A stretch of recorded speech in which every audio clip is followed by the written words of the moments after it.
রহস্যময় পারিবারিক গল্প। আজ সন্ধ্যায় প্রতিবেশী আন্টি জিজ্ঞেস করল, তোর ছেলের বিয়ে কখন? আর আমার ছেলে সবার সামনে বলে বসল, আমি শুধু মাকেই বিয়ে করব। সন্ধ্যায় বারান্দায় বসেছিলাম, পাশের বাড়ির রিনা আন্টির সাথে গল্প করছিলাম। ছেলে স্নান সেরে বারান্দায় এসে আমাদের সাথে বসল। রিনা আন্টি তাকে দেখে হাসতে হাসতে বলল, কি রে রফিক, এত বড় হয়ে গেছিস, বিয়েথা করবি কখন? আমিও হেসে বললাম, হ্যাঁ, এই নিয়ে তো ভাবতে হবে। ছেলে আমার দিকে তাকিয়ে বলল, আমার বিয়ের কথা ভাবার দরকার নেই। রিনা আন্টি অবাক হয়ে বলল, কেন রে? এই বয়সে তো বিয়ে করার কথা। আমি বিয়ে করব তো? ছেলে আমার হাত ধরল। কিন্তু আমি শুধু মাকেই বিয়ে করব। রিনা আন্টির মুখ হা হয়ে গেল। আমিও স্তব্ধ হয়ে গেলাম। কি বললি তুই? আমি সিরিয়াস। আমি মা ছাড়া কাউকে বিয়ে করতে চাই না। সে সবার সামনে এত স্বাভাবিকভাবে বলল যে মনে হল কোনো স্বাভাবিক কথা বলছে। রিনা আন্টি অস্বস্তিতে পড়ে বলল, এ কি কথা বলছিস? মায়ের মতো মেয়ে বিয়ে করবি এই বোঝাতে চাইছিস? না আন্টি, আমি আমার মাকেই বিয়ে করব। ছেলে একদম দৃঢ় স্বরে বলল। আমি তাকে ভালোবাসি, তাকে বিয়ে করতে চাই। রিনা আন্টি উঠে দাঁড়াল। আমার যাওয়ার সময় হয়েছে। আন্টি চলে যাওয়ার পর আমি ছেলের দিকে তাকালাম। তুই কি করলি? সবার সামনে এসব কি বললি? আমি সত্যি কথা বলেছি। সে আমার হাত ছেড়ে দেয়নি। আমি তোমাকে বিয়ে করতে চাই। সবাই জানুক। মানুষ কি বলবে? আমি পরোয়া করি না। আমি তোমাকে ভালোবাসি। তার চোখে এক অদ্ভুত জেদ। কাল থেকে আমি সবাইকে বলবো তুমি আমার ভবিষ্যৎ স্ত্রী। ও সন্ধ্যার অন্ধকার নামছিল আর আমার মাথার ভেতর ঝড় উঠেছিল। এই গল্পটি সম্পূর্ণ শুনলে আপনাদের পানি অটোমেটিক বের হয়ে যাবে। যত দ্রুত সম্ভব হাতের কাছে টিস্যু নিয়ে বসে পড়ো। বিছানার চাদর যেন নষ্ট না হয় সেটা সম্পূর্ণ খেয়াল রাখার অনুরোধ জানিয়ে গল্পটি এখন শুরু করব। তার আগের সর্বশেষ অনুরোধ, দয়া করে এমন পানি বের করার গল্প নিয়মিত শুনতে আমাদের চ্যানেলটি সকলেই সাবস্ক্রাইব করুন। ধন্যবাদ। হ্যালো বন্ধুরা, আমার নাম প্রিয়াঙ্কা দাস। আমার বয়স ৪১ বছর। আমার স্বামীর নাম সুমিত দাস, বয়স ৪৪ বছর। আমাদের ৩ সন্তান, অর্জুন, তন্বী আর পূর্ণিমা। অর্জুন ১৮ বছর বয়সী, কলেজে পড়ে। তন্বী ১৪ বছর বয়সী, নবম শ্রেণীতে পড়ে। পূর্ণিমা ১০ বছর বয়সী, পঞ্চম শ্রেণীতে যায়। এই ঘটনার ২ দিন পর সকালে ঘুম থেকে উঠে দেখি অর্জুন আমার বিছানার পাশে দাঁড়িয়ে আছে। কি হয়েছে বাবা? আমি ঘুমের ঘোরে জিজ্ঞেস করলাম। মা, আমি তোমাকে কিছু গুরুত্বপূর্ণ কথা বলতে চাই। সে খুব গম্ভীর গলায় বলল। আমি বিছানায় উঠে বসলাম। কি বলবি? মা, আমি সত্যি করেই তোমাকে ভালোবাসি। এটা কোনো মজার কথা না। তার গলায় এক অদ্ভুত আবেগ। আমি জানি মানুষ কি ভাবতে পারে, কিন্তু আমি তোমাকে একজন নারী হিসেবে ভালোবাসি। আমার গলা শুকিয়ে গেল। অর্জুন, তুই কি বলছিস? মা, আমি প্রতিদিন তোমার কথা ভাবি। তুমি যখন হাসো, যখন রান্না করো, যখন আমার যত্ন নাও, সব সময় আমার মন কেমন করে। সে আমার হাত ধরার চেষ্টা করল, কিন্তু আমি সরিয়ে নিলাম। তুই কি অসুস্থ হয়ে গেছিস? এসব কি বলছিস? মা, আমি একদম সুস্থ। আমি শুধু আমার মনের কথা বলছি। তার চোখে অদ্ভুত এক আগুন জ্বলছিল। আমি তোমাকে ছাড়া আর কাউকে চাই না। তুমি যদি আমাকে একবার সুযোগ দাও। থামো, আমি চিৎকার করে উঠলাম। এসব কি বাজে কথা বলছিস? আমি তোর মা। আর আমি তোমার সন্তান। কিন্তু আমি তোমাকে মা হিসেবে না দেখে একজন সুন্দর নারী হিসেবে দেখি। সে কথাগুলো এত স্বাভাবিকভাবে বলল যে আমার গা ঘিন ঘিন করে উঠল। এমন সময় স্বামী সুমিত স্নান করে বেরিয়ে এলো। কি হচ্ছে এখানে? এত চিৎকার কেন? সে জিজ্ঞেস করল। অর্জুন সুমিতের দিকে ঘুরে দাঁড়াল। বাবা, আমি মায়ের সাথে একটা গুরুত্বপূর্ণ আলোচনা করছিলাম। সুমিত অবাক হয়ে আমার দিকে তাকাল। কি আলোচনা? আমি মাকে বলছিলাম যে আমি তাকে বিয়ে করতে চাই। অর্জুন একদম সোজাসুজি বলে দিল। সুমিতের চোখ কপালে উঠল। তুই কি বললি? আমি বললাম আমি মাকে বিয়ে করতে চাই। আমি তাকে একজন নারী হিসেবে ভালোবাসি। অর্জুন আরও দৃঢ়ভাবে বলল। সুমিত রাগে ফেটে পড়ল। তুই মাথা খারাপ হয়েছিস? এসব কি বাজে কথা বলছিস? আমি কোনো বাজে কথা বলছি না। আমি সত্যি কথা বলছি। অর্জুনের গলায় কোনো ভয় নেই। আমি আমার সিদ্ধান্তে অটল। সুমিত থাপ্পড় মারতে যাচ্ছিল, কিন্তু অর্জুন তার হাত ধরে ফেল। বাবা, আমার সাথে মারামারি করবেন না। আমি শুধু আমার ভালোবাসার কথা বলেছি। এমন সময় তন্বী আর পূর্ণিমা ঘরে ঢুকল। কি হচ্ছে এখানে? তন্বী জিজ্ঞেস করল। তোর দাদা পাগল হয়ে গেছে কি? সুমিত বলল। আমি পাগল হইনি কি? অর্জুন শান্তভাবে বলল। আমি শুধু সবাইকে জানাচ্ছি যে আমি মাকে বিয়ে করব। তন্বী হাসতে শুরু করল। দাদা, তুমি কি মজা করছ? আমি কোনো মজা করছি না। আমি সিরিয়াস। অর্জুন তন্বীর দিকে তাকাল। আমি মাকে খুব ভালোবাসি। আমি তার স্বামী হতে চাই। পূর্ণিমা কিছু না বুঝেই হাসছিল। দাদা, তুমি তো মায়ের ছেলে। তুমি কিভাবে মাকে বিয়ে করবে? এসব ছোটদের বোঝানোর দরকার নেই, অর্জুন বলল। তারপর আমার দিকে তাকিয়ে বলল, মা, আমি আজ থেকে তোমার স্বামী হিসেবে আচরণ করব। তুমি আমাকে মানিয়ে নিতে পারবে কি? আমি আর সহ্য করতে পারলাম না। তুই এই বাড়ি থেকে বের হয়ে যা। আমি তোকে আর দেখতে চাই না। আমি কোথাও যাব না। এই বাড়ি আমারও। অর্জুনের গলায় এক ধরনের অদম্য জেদ। আর আমি তোমাকে ছাড়ব না। এই কথার পর আমি ঘর থেকে বের হয়ে এলাম। সুমিত আমাকে অনুসরণ করল। প্রিয়াঙ্কা, ছেলেটার সাথে কি হয়েছে? এসব কি বলছে? আমি জানি না। হঠাৎ করে এসব কেন বলছে? কি আমার গলা কাঁপছিল। বাকি দিনটা খুব কষ্টে কাটল। অর্জুন আমার পিছু ছাড়ছিল না। আমি যেখানে যাচ্ছি সে সেখানেই এসে হাজির। রান্নাঘরে গেলে সে এসে দাঁড়াচ্ছে। বারান্দায় গেলে সে এসে বসছে। দুপুরে খাওয়ার সময় সে আমার পাশে বসতে চাইল। মা, আমি তোমার পাশে বসবু। তুই তোর জায়গায় বস। আমি বললাম। আজ থেকে আমার জায়গা তোমার পাশে। সে জোর করে আমার পাশে বসে পড়ল। সুমিত রেগে গিয়ে বলল, তুই উঠে যা সেখান থেকে। আমি আমার স্ত্রীর পাশে বসেছি। আপনি কিছু বলতে পারবেন না। অর্জুন খুব শান্তভাবে বলল। খাওয়ার সময় সে আমার প্লেট থেকে খেতে চাইল। মা, তোমার হাত থেকে খেতে দাও।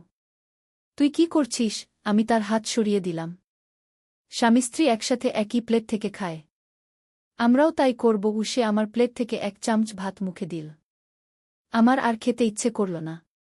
আমি উঠে চলে গেলাম। বিকেলে অর্জুন আমার ঘরে এসে দরজা বন্ধ করে দিল। মা, আমাদের একা কথা বলতে হবে। দরজা খোল। আমাদের একা কথা বলার কিছু নেই। কি? আমি ভয় পেয়ে গেলাম। মা, আমি তোমাকে সত্যিই ভালোবাসি। আমার ভালোবাসা তুমি বুঝতে চাও না কেন? সে আমার কাছে এগিয়ে এলো। তুই দূরে থাক। আমার কাছে আসিস না। আমি পিছু হটলাম। মা, আমি তোমার ক্ষতি করব না। আমি শুধু তোমাকে ভালোবাসতে চাই। তার চোখে এক অদ্ভুত মায়া। এমন সময় দরজায় নক পড়ল। প্রিয়াঙ্কা, দরজা খোল। সুমিতের গলা। অর্জুন দরজা খুলে দিল। সুমিত রাগের সাথে বলল, তুই এখানে কি করছিস? আমি আমার স্ত্রীর সাথে কথা বলছিলাম। অর্জুন শান্তভাবে উত্তর দিল। সুমিত তাকে ঠেলে বের করে দিল। তুই এসব পাগলামি বন্ধ কর। নইলে আমি তোকে বাড়ি থেকে বের করে দেব। রাত্রে খাওয়ার সময় অর্জুন আবার আমার পাশে বসল। এবার সুমিত কিছু বলল না। খাওয়ার পর অর্জুন আমাকে বলল, মা, আজ রাতে আমি তোমার ঘরে ঘুমাব। কি বললি? আমি চমকে উঠলাম। স্বামী স্ত্রী একসাথে ঘুমায়। আমরাও একসাথে ঘুমাব। সে খুব স্বাভাবিকভাবে বলল। তুই তোর ঘরে গিয়ে ঘুমা। আমার ঘরে আসবি না। আমি দৃঢ়ভাবে বললাম। রাতে আমি আর সুমিত ঘরে শুয়েছি। হঠাৎ দেখি অর্জুন ঘরে ঢুকে এসেছে। মা, আমি এসেছি। তুই কি করছিস এখানে? সুমিত উঠে বসল। আমি আমার স্ত্রীর কাছে এসেছি। অর্জুন আমার বিছানার দিকে এগিয়ে এলো। তুই বের হয়ে যা এখানে থেকে। কি? সুমিত রেগে গেল। কিন্তু অর্জুন আমার বিছানায় শুয়ে পড়ল। আমি এখানেই ঘুমাব। সুমিত তাকে টানতে গেল কিন্তু অর্জুন তার হাত ধরে ফেল। বাবা, আপনি আমাদের বিরক্ত করবেন না। আমরা স্বামী স্ত্রী। এই অবস্থায় আমি আর থাকতে পারলাম না। আমি উঠে অন্য ঘরে চলে গেলাম। পরদিন সকালে উঠে দেখি অর্জুন রান্নাঘরে এসে দাঁড়িয়েছে। মা, আমার জন্য চা বানাও। তুই নিজে বানিয়ে নে। আমি বললাম। স্ত্রী স্বামীর জন্য চা বানা। তুমি আমার জন্য বানাও। সে জেদ করল। আমি তার কথায় কান না দিয়ে কাজ করতে থাকলাম। সে এসে আমার পেছনে দাঁড়াল। মা, আমি তোমাকে কতটা ভালোবাসি জানো? আমি কিছু বললাম না। সে আমার কাঁধে হাত রাখার চেষ্টা করল। আমি তার হাত সরিয়ে দিলাম। তুমি আমাকে এড়িয়ে চলো কেন? আমি তো তোমার স্বামী। সে আমার সামনে এসে দাঁড়াল। এমন সময় তন্বী এসে দাঁড়াল। দাদা, তুমি কি করছো? আমি আমার স্ত্রীর সাথে কথা বলছি ও অর্জুন তনবির দিকে তাকাল। তনবি হেসে বলল, দাদা, তুমি তো সত্যিই পাগল হয়ে গেছ গু। আমি পাগল হইনি। আমি সিরিয়াস কি, অর্জুন বলল। আর তুমি আমাকে দাদা বলবে না? আমি তোমার মায়ের স্বামী গু। তনবি আরও জোরে হাসল। তুমি আমার দাদা এবং তুমি আমার দাদাই থাকবে গু। এভাবে কয়েকদিন চল। অর্জুন আমার পিছু ছাড়ছিল না। সে যে কোনো সুযোগে আমার কাছে এসে তার ভালোবাসার কথা বলত। আমি যেদিকে তাকাই সেদিকেই তাকে দেখতে পাই। একদিন সে আমার হাত ধরার চেষ্টা করল। আমি তার হাত ছাড়িয়ে নিলাম। তুই আমার ছেলে। তুই আমাকে মা বলে ডাকু। আমি তোমাকে আর মা বলবো না। তুমি আমার স্ত্রী, ও সে দৃঢ়ভাবে বলল। তোর মাথা খারাপ হয়েছে কি? আমি রেগে গিয়ে বললাম। আমার মাথা ঠিক আছে। আমি শুধু তোমাকে ভালোবাসি কি, তার গলায় এক ধরনের আবেগ। এভাবে চলতে থাকল। অর্জুন আমাকে স্ত্রী মনে করে আচরণ করত। সে আমার জন্য ফুল নিয়ে আসত। আমার পছন্দের খাবার কিনে আনত। আমার যত্ন নিতে চাইত। কিন্তু আমি তার এসব আচরণ মেনে নিতে পারছিলাম না। আমি তাকে ছেলে হিসেবেই দেখি, স্বামী হিসেবে নয়। এমনভাবে প্রায় 2 সপ্তাহ চলে গেল। তারপর একদিন আমি লক্ষ্য করলাম অর্জুনের আচরণ একটু বদলেছে। সে আমার এত কাছে আসছে না। আমার পিছু ছাড়ছে না। 3 দিন পর সকালে অর্জুন আমার কাছে এসে বলল, মা, আমার মাথা খুব ব্যথা করছে। আমি কি করে তোমাকে এসব কথা বলেছি বুঝতে পারছি না গি। আমি অবাক হয়ে তার দিকে তাকালাম। তুই কি বলছিস? মা, আমি জানি না কেন তোমাকে এসব অদ্ভুত কথা বলেছি। আমার মনে হচ্ছে আমি যেন কারো নিয়ন্ত্রণে ছিলাম। সে মাথা চেপে ধরল। কি বলছিস তুই? আমি আরও অবাক হলাম। মা, আমি সত্যি বলছি। আমার মনে হচ্ছে যেন কেউ আমাকে দিয়ে এসব কথা বলিয়েছে। আমি এসব ভাবতেই পারি না যে অর্জুনের চোখে এখন আর সেই অদ্ভুত আগুন নেই। আমি চিন্তায় পড়ে গেলাম। হঠাৎ করে তার এমন পরিবর্তন কেন? সেদিন রাতে অর্জুন আমার ঘরে এসে ক্ষমা চাইল। মা, আমি খুব লজ্জিত। আমি তোমাকে কত কষ্ট দিয়েছি। তোর মাথা এখন ঠিক আছে? আমি জিজ্ঞেস করলাম। হ্যাঁ মা, আমি এখন স্বাভাবিক। আমি বুঝতে পারছি না কিভাবে আমি তোমাকে এসব কথা বলেছি। অর্জুন সত্যিই অনুতপ্ত মনে হচ্ছিল। কিন্তু আমার মনে সন্দেহ জাগল। হঠাৎ করে এমন পরিবর্তন? এর পেছনে নিশ্চয়ই কিছু আছে। পরদিন আমি অর্জুনের আচরণ লক্ষ্য করতে থাকলাম। সে আসলেই স্বাভাবিক হয়ে গেছে। আর আমাকে সেভাবে দেখছে না। কিন্তু সন্ধ্যায় যখন আমি বারান্দায় বসে চা খাচ্ছিলাম, হঠাৎ অর্জুন এসে আমার পাশে বসল। মা, আমি তোমাকে মিস করছি গু। আমি চমকে উঠলাম। কি বললি? মা, আমি তোমাকে খুব ভালোবাসি। আমি তোমাকে ছাড়া থাকতে পারি না কি। তার চোখে আবার সেই অদ্ভুত আগুন জ্বলে উঠল। আমি বুঝে গেলাম যে কিছু একটা গোলমাল আছে। দিনের বেলা সে স্বাভাবিক থাকে, কিন্তু সন্ধ্যার পর থেকে আবার অদ্ভুত আচরণ শুরু করে। অর্জুন, তুই কি করছিস? সকালে তো বললি তোর মাথা ঠিক হয়ে গেছে। আমি বললাম।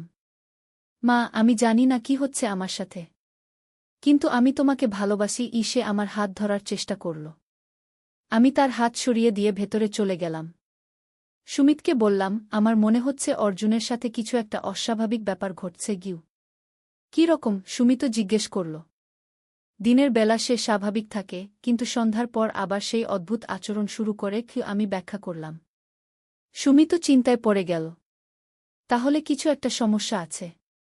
আমরা ডাক্তারের কাছে নিয়ে যাব। পরদিন সকালে আমরা অর্জুনকে একজন মানসিক রোগের ডাক্তারের কাছে নিয়ে গেলাম। ডাক্তার তার সাথে অনেকক্ষণ কথা বললেন। তারপর আমাদের বললেন, এটা একটা অস্বাভাবিক ক্ষেত্র। রোগী দিনের বেলা সম্পূর্ণ স্বাভাবিক, কিন্তু সন্ধ্যার পর একটা ভিন্ন ব্যক্তিত্ব প্রকাশ পায়। এর কারণ কি? আমি জিজ্ঞেস করলাম। এটা এক ধরনের বিশেষ মানসিক অবস্থা হতে পারে। তবে আমি আরও পরীক্ষা নিরীক্ষা করতে চাই কি, ডাক্তার বললেন। আমরা বাড়ি ফিরলাম। সেদিন সন্ধ্যায় আমি লক্ষ্য করলাম অর্জুনের আচরণ আবার বদলে যাচ্ছে। সে আমার দিকে অদ্ভুতভাবে তাকাতে শুরু করল। মা, আমি তোমাকে কিছু বলতে চাই। সে আমার কাছে এলো। কি বলবি? আমি সাবধানে জিজ্ঞেস করলাম। আমি জানি তুমি আমাকে ডাক্তারের কাছে নিয়ে গেছ।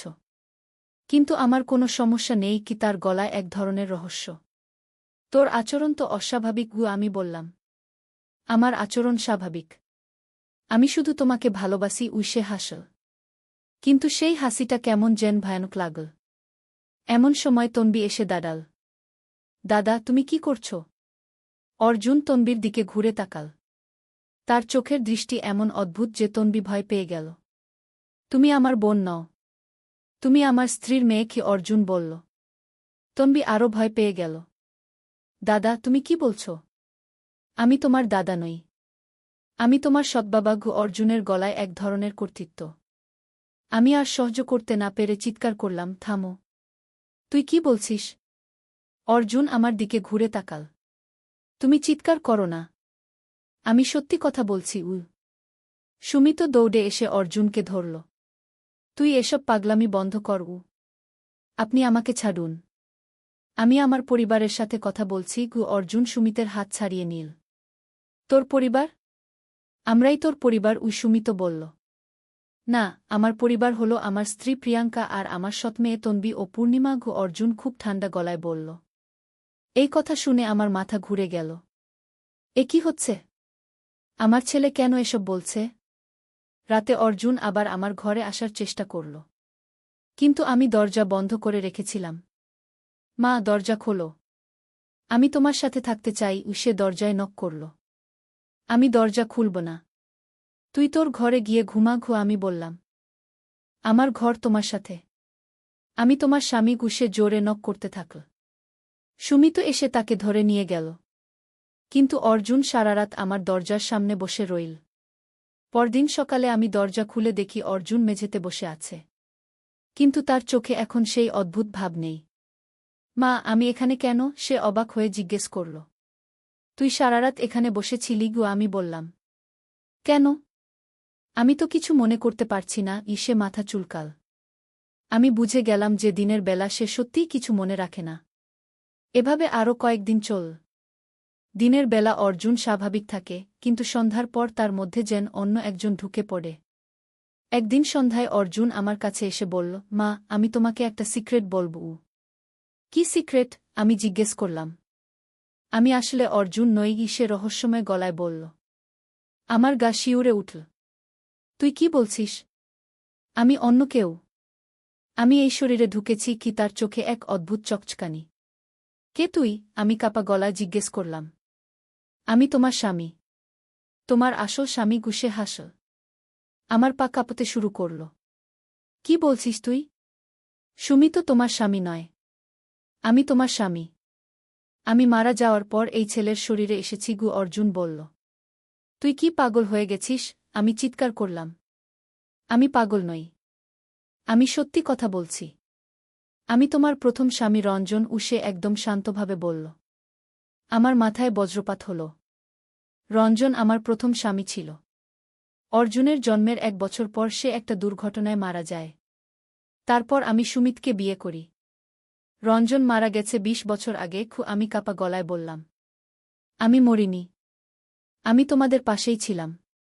কিন্তু এখন আমি এই ছেলের শরীরে ঢুকেছি তোমার কাছে ফিরে আসার জন্য। সে আমার হাত ধরার চেষ্টা করল। আমি তার হাত ছাড়িয়ে নিলাম।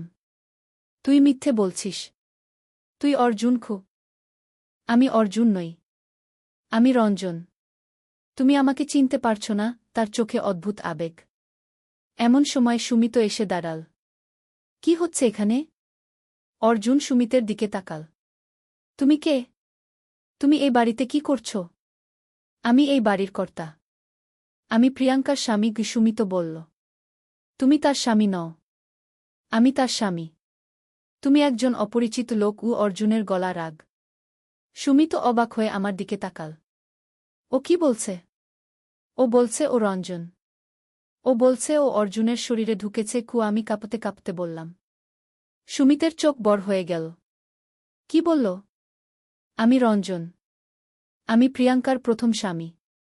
আমি মারা যাওয়ার পর আমার স্ত্রী আর ছেলেকে দেখাশোনা করার জন্য তোমাকে ধন্যবাদ। কিন্তু এখন আমি ফিরে এসেছি। অর্জুন সুমিতের দিকে তাকিয়ে বলল। সুমিত রেগে গিয়ে বলল, তুই পাগল হয়ে গেছিস। রঞ্জন মারা গেছে অনেক আগে। আমি মরিনি। আমি শুধু অদৃশ্য হয়েছিলাম। এখন আমি দৃশ্যমান হয়েছি। অর্জুন শান্তভাবে বলল। তুই আমার ছেলে অর্জুন। তুই রঞ্জন নিস কি? সুমিত জোর দিয়ে বলল। আমি তোমার ছেলে নই। অর্জুন আমার ছেলে। আমি তার বাবা রঞ্জনকু অর্জুন দৃঢ়ভাবে বলল। এই কথাবার্তা শুনে আমার মাথা গুলিয়ে গেল। এ কি হচ্ছে? আমার ছেলে কেন এসব বলছে? সুমি তো অর্জুনকে ডাক্তারের কাছে নিয়ে যেতে চাইল। কিন্তু অর্জুন যেতে রাজি হল না। আমার কোনো সমস্যা নেই। আমি একদম সুস্থ। আমি শুধু আমার স্ত্রীর কাছে ফিরে এসেছি সে বলল। রাতে অর্জুন আমার ঘরের দরজার সামনে বসে রইল। প্রিয়াঙ্কা, আমি রঞ্জন। তুমি আমাকে চিনতে পারছ? আমরা কত সুখে ছিলাম। আমাদের ছোট্ট অর্জুন, আমাদের ছোট্ট সংসার। তার কণ্ঠে এমন আবেগ যে আমার চোখে পানি এসে গেল।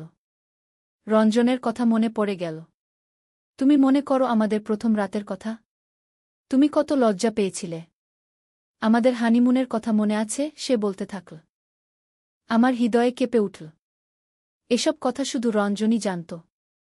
আমাদের অর্জুন যখন প্রথম হাঁটতে শিখেছিল তুমি কত খুশি হয়েছিলে। আমি তোমাকে কোলে নিয়ে নেচেছিলাম কি তার গলার স্মৃতিকাতরতা। এসব কথা শুনে আমার ভেতরটা কেঁপে উঠল। এই ঘটনাগুলো সত্যি ছিল। প্রিয়াঙ্কা, আমি জানি তুমি আমাকে চিনতে পারছ। আমি তোমার রঞ্জন। আমি ফিরে এসেছি কি তার গলায় এক গভীর ভালোবাসা। আমি দরজা খুলে দিলাম। অর্জুনের মুখের দিকে তাকালাম।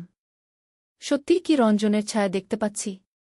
তুমি সত্যি রঞ্জন? আমি কাপা গলা জিজ্ঞেস করলাম। হ্যাঁ প্রিয়াঙ্কা। আমি তোমার রঞ্জন। আমি তোমার কাছে ফিরে এসেছি। সে আমার দিকে হাত বাড়াল। আমি তার হাত ধরলাম। সেই স্পর্শে কেন জানি রঞ্জনের অনুভূতি পেলাম। কিন্তু তুমি তো মারা গেছ। আমি বললাম। আমি মরিনি। আমি শুধু অন্য জগতে চলে গিয়েছিলাম। কিন্তু তোমাদের খোঁজ নিতাম। আমি দেখেছি সুমি তো তোমাদের যত্ন নিয়েছে। তার জন্য আমি কৃতজ্ঞ। কিন্তু এখন আমি ফিরে এসেছি। সে আমার হাত চেপে ধরল। আমার মাথা গুলিয়ে গেল। এ কি সত্যি? নাকি আমি স্বপ্ন দেখছি? প্রিয়াঙ্কা, তুমি আমাকে বিশ্বাস করো। আমি তোমার রঞ্জন। তার চোখে অকুণ্ঠ ভালোবাসা। কিন্তু পরদিন সকালে আমি দেখলাম অর্জুন আবার স্বাভাবিক হয়ে গেছে। সে কিছুই মনে করতে পারছে না। মা, গতকাল রাতে কি হয়েছিল? আমার কিছু মনে নেই সে বলল। আমি তাকে কিছু বললাম না। কিন্তু আমার মনে হাজারো প্রশ্ন। এভাবে আরও কয়েকদিন চল। দিনের বেলা অর্জুন স্বাভাবিক, রাতে সে যেন রঞ্জন হয়ে যায়। একদিন সন্ধ্যায় অর্জুন আমার কাছে এসে বলল, প্রিয়াঙ্কা, আমি তোমাকে একটা কথা বলি। কি? আমি জিজ্ঞেস করলাম। আমি শুধু রাতের বেলা আসতে পারি। দিনের বেলা অর্জুন থাকে। কিন্তু আমার সময় কম। আমি বেশি দিন এই শরীরে থাকতে পারব না। সে গম্ভীর গলায় বলল। কেন? আমি অবাক হয়ে জিজ্ঞেস করলাম। এই শরীর অর্জুনের। আমি শুধু ভিজিটর। আমাকে চলে যেতে হবে কি? তার চোখে বিষাদ। তুমি কোথায় যাবে? আমি আমার জগতে ফিরে যাব। কিন্তু যাওয়ার আগে তোমার সাথে কিছু সময় কাটাতে চেয়েছিলাম। সে আমার হাত ধরল। আমার চোখে পানি এসে গেল। তুমি আবার চলে যাবে? হ্যাঁ। কিন্তু এবার আমি জানি তুমি সুখে আছো। সুমি তো তোমার ভালো যত্ন নিয়েছে। তন্বী আর পূর্ণিমা খুব ভালো মেয়ে। আর অর্জুন একটা ভালো ছেলে হয়ে বড় হয়েছে কি? তার গলায় তৃপ্তি। আমি তোমাকে ভুলে যেতে পারিনি। আমি কাঁদতে কাঁদতে বললাম। আমি জানি। আমিও তোমাকে ভুলতে পারিনি। কিন্তু এখন সময় এসেছে বিদায় নেওয়ার। সে আমার চোখের পানি মুছে দিল। কবে যাবে? আরও 3 দিন পর। 3 দিন আমি তোমার সাথে কাটাতে চাই। সে আমাকে জড়িয়ে ধরল। এই 3 দিন আমি একটু ভিন্নভাবে কাটালাম। দিনের বেলা অর্জুনের সাথে স্বাভাবিক আচরণ করি। কিন্তু রাতে যখন সে রঞ্জন হয়ে যায় তখন আমি তার সাথে পুরনো দিনের কথা বলি। তৃতীয় রাতে সে আমাকে বলল, প্রিয়াঙ্কা, আমি আগামীকাল চলে যাব। আর কখনো ফিরবে না? না। আর ফিরব না। কিন্তু আমি সবসময় তোমাদের পাশে থাকব। তোমরা আমাকে দেখতে পাবে না, কিন্তু আমি থাকব। সে আমার কপালে চুমু খেল। আমি তোমাকে মিস করব। আমিও তোমাকে মিস করব। কিন্তু তুমি সুমিতের সাথে সুখে থাকো। সে তোমার ভালো স্বামী। আর বাচ্চাদের ভালো বাবা। সে আমার হাত চেপে ধরল। পরদিন সকালে আমি দেখলাম অর্জুন তার নিজের ঘরে ঘুমাচ্ছে। সে উঠে আমার কাছে এলো। মা, আমার মনে হচ্ছে যেন একটা অদ্ভুত স্বপ্ন দেখেছি। কিন্তু স্পষ্ট মনে করতে পারছি না। সে বলল। কেমন স্বপ্ন? আমি জিজ্ঞেস করলাম।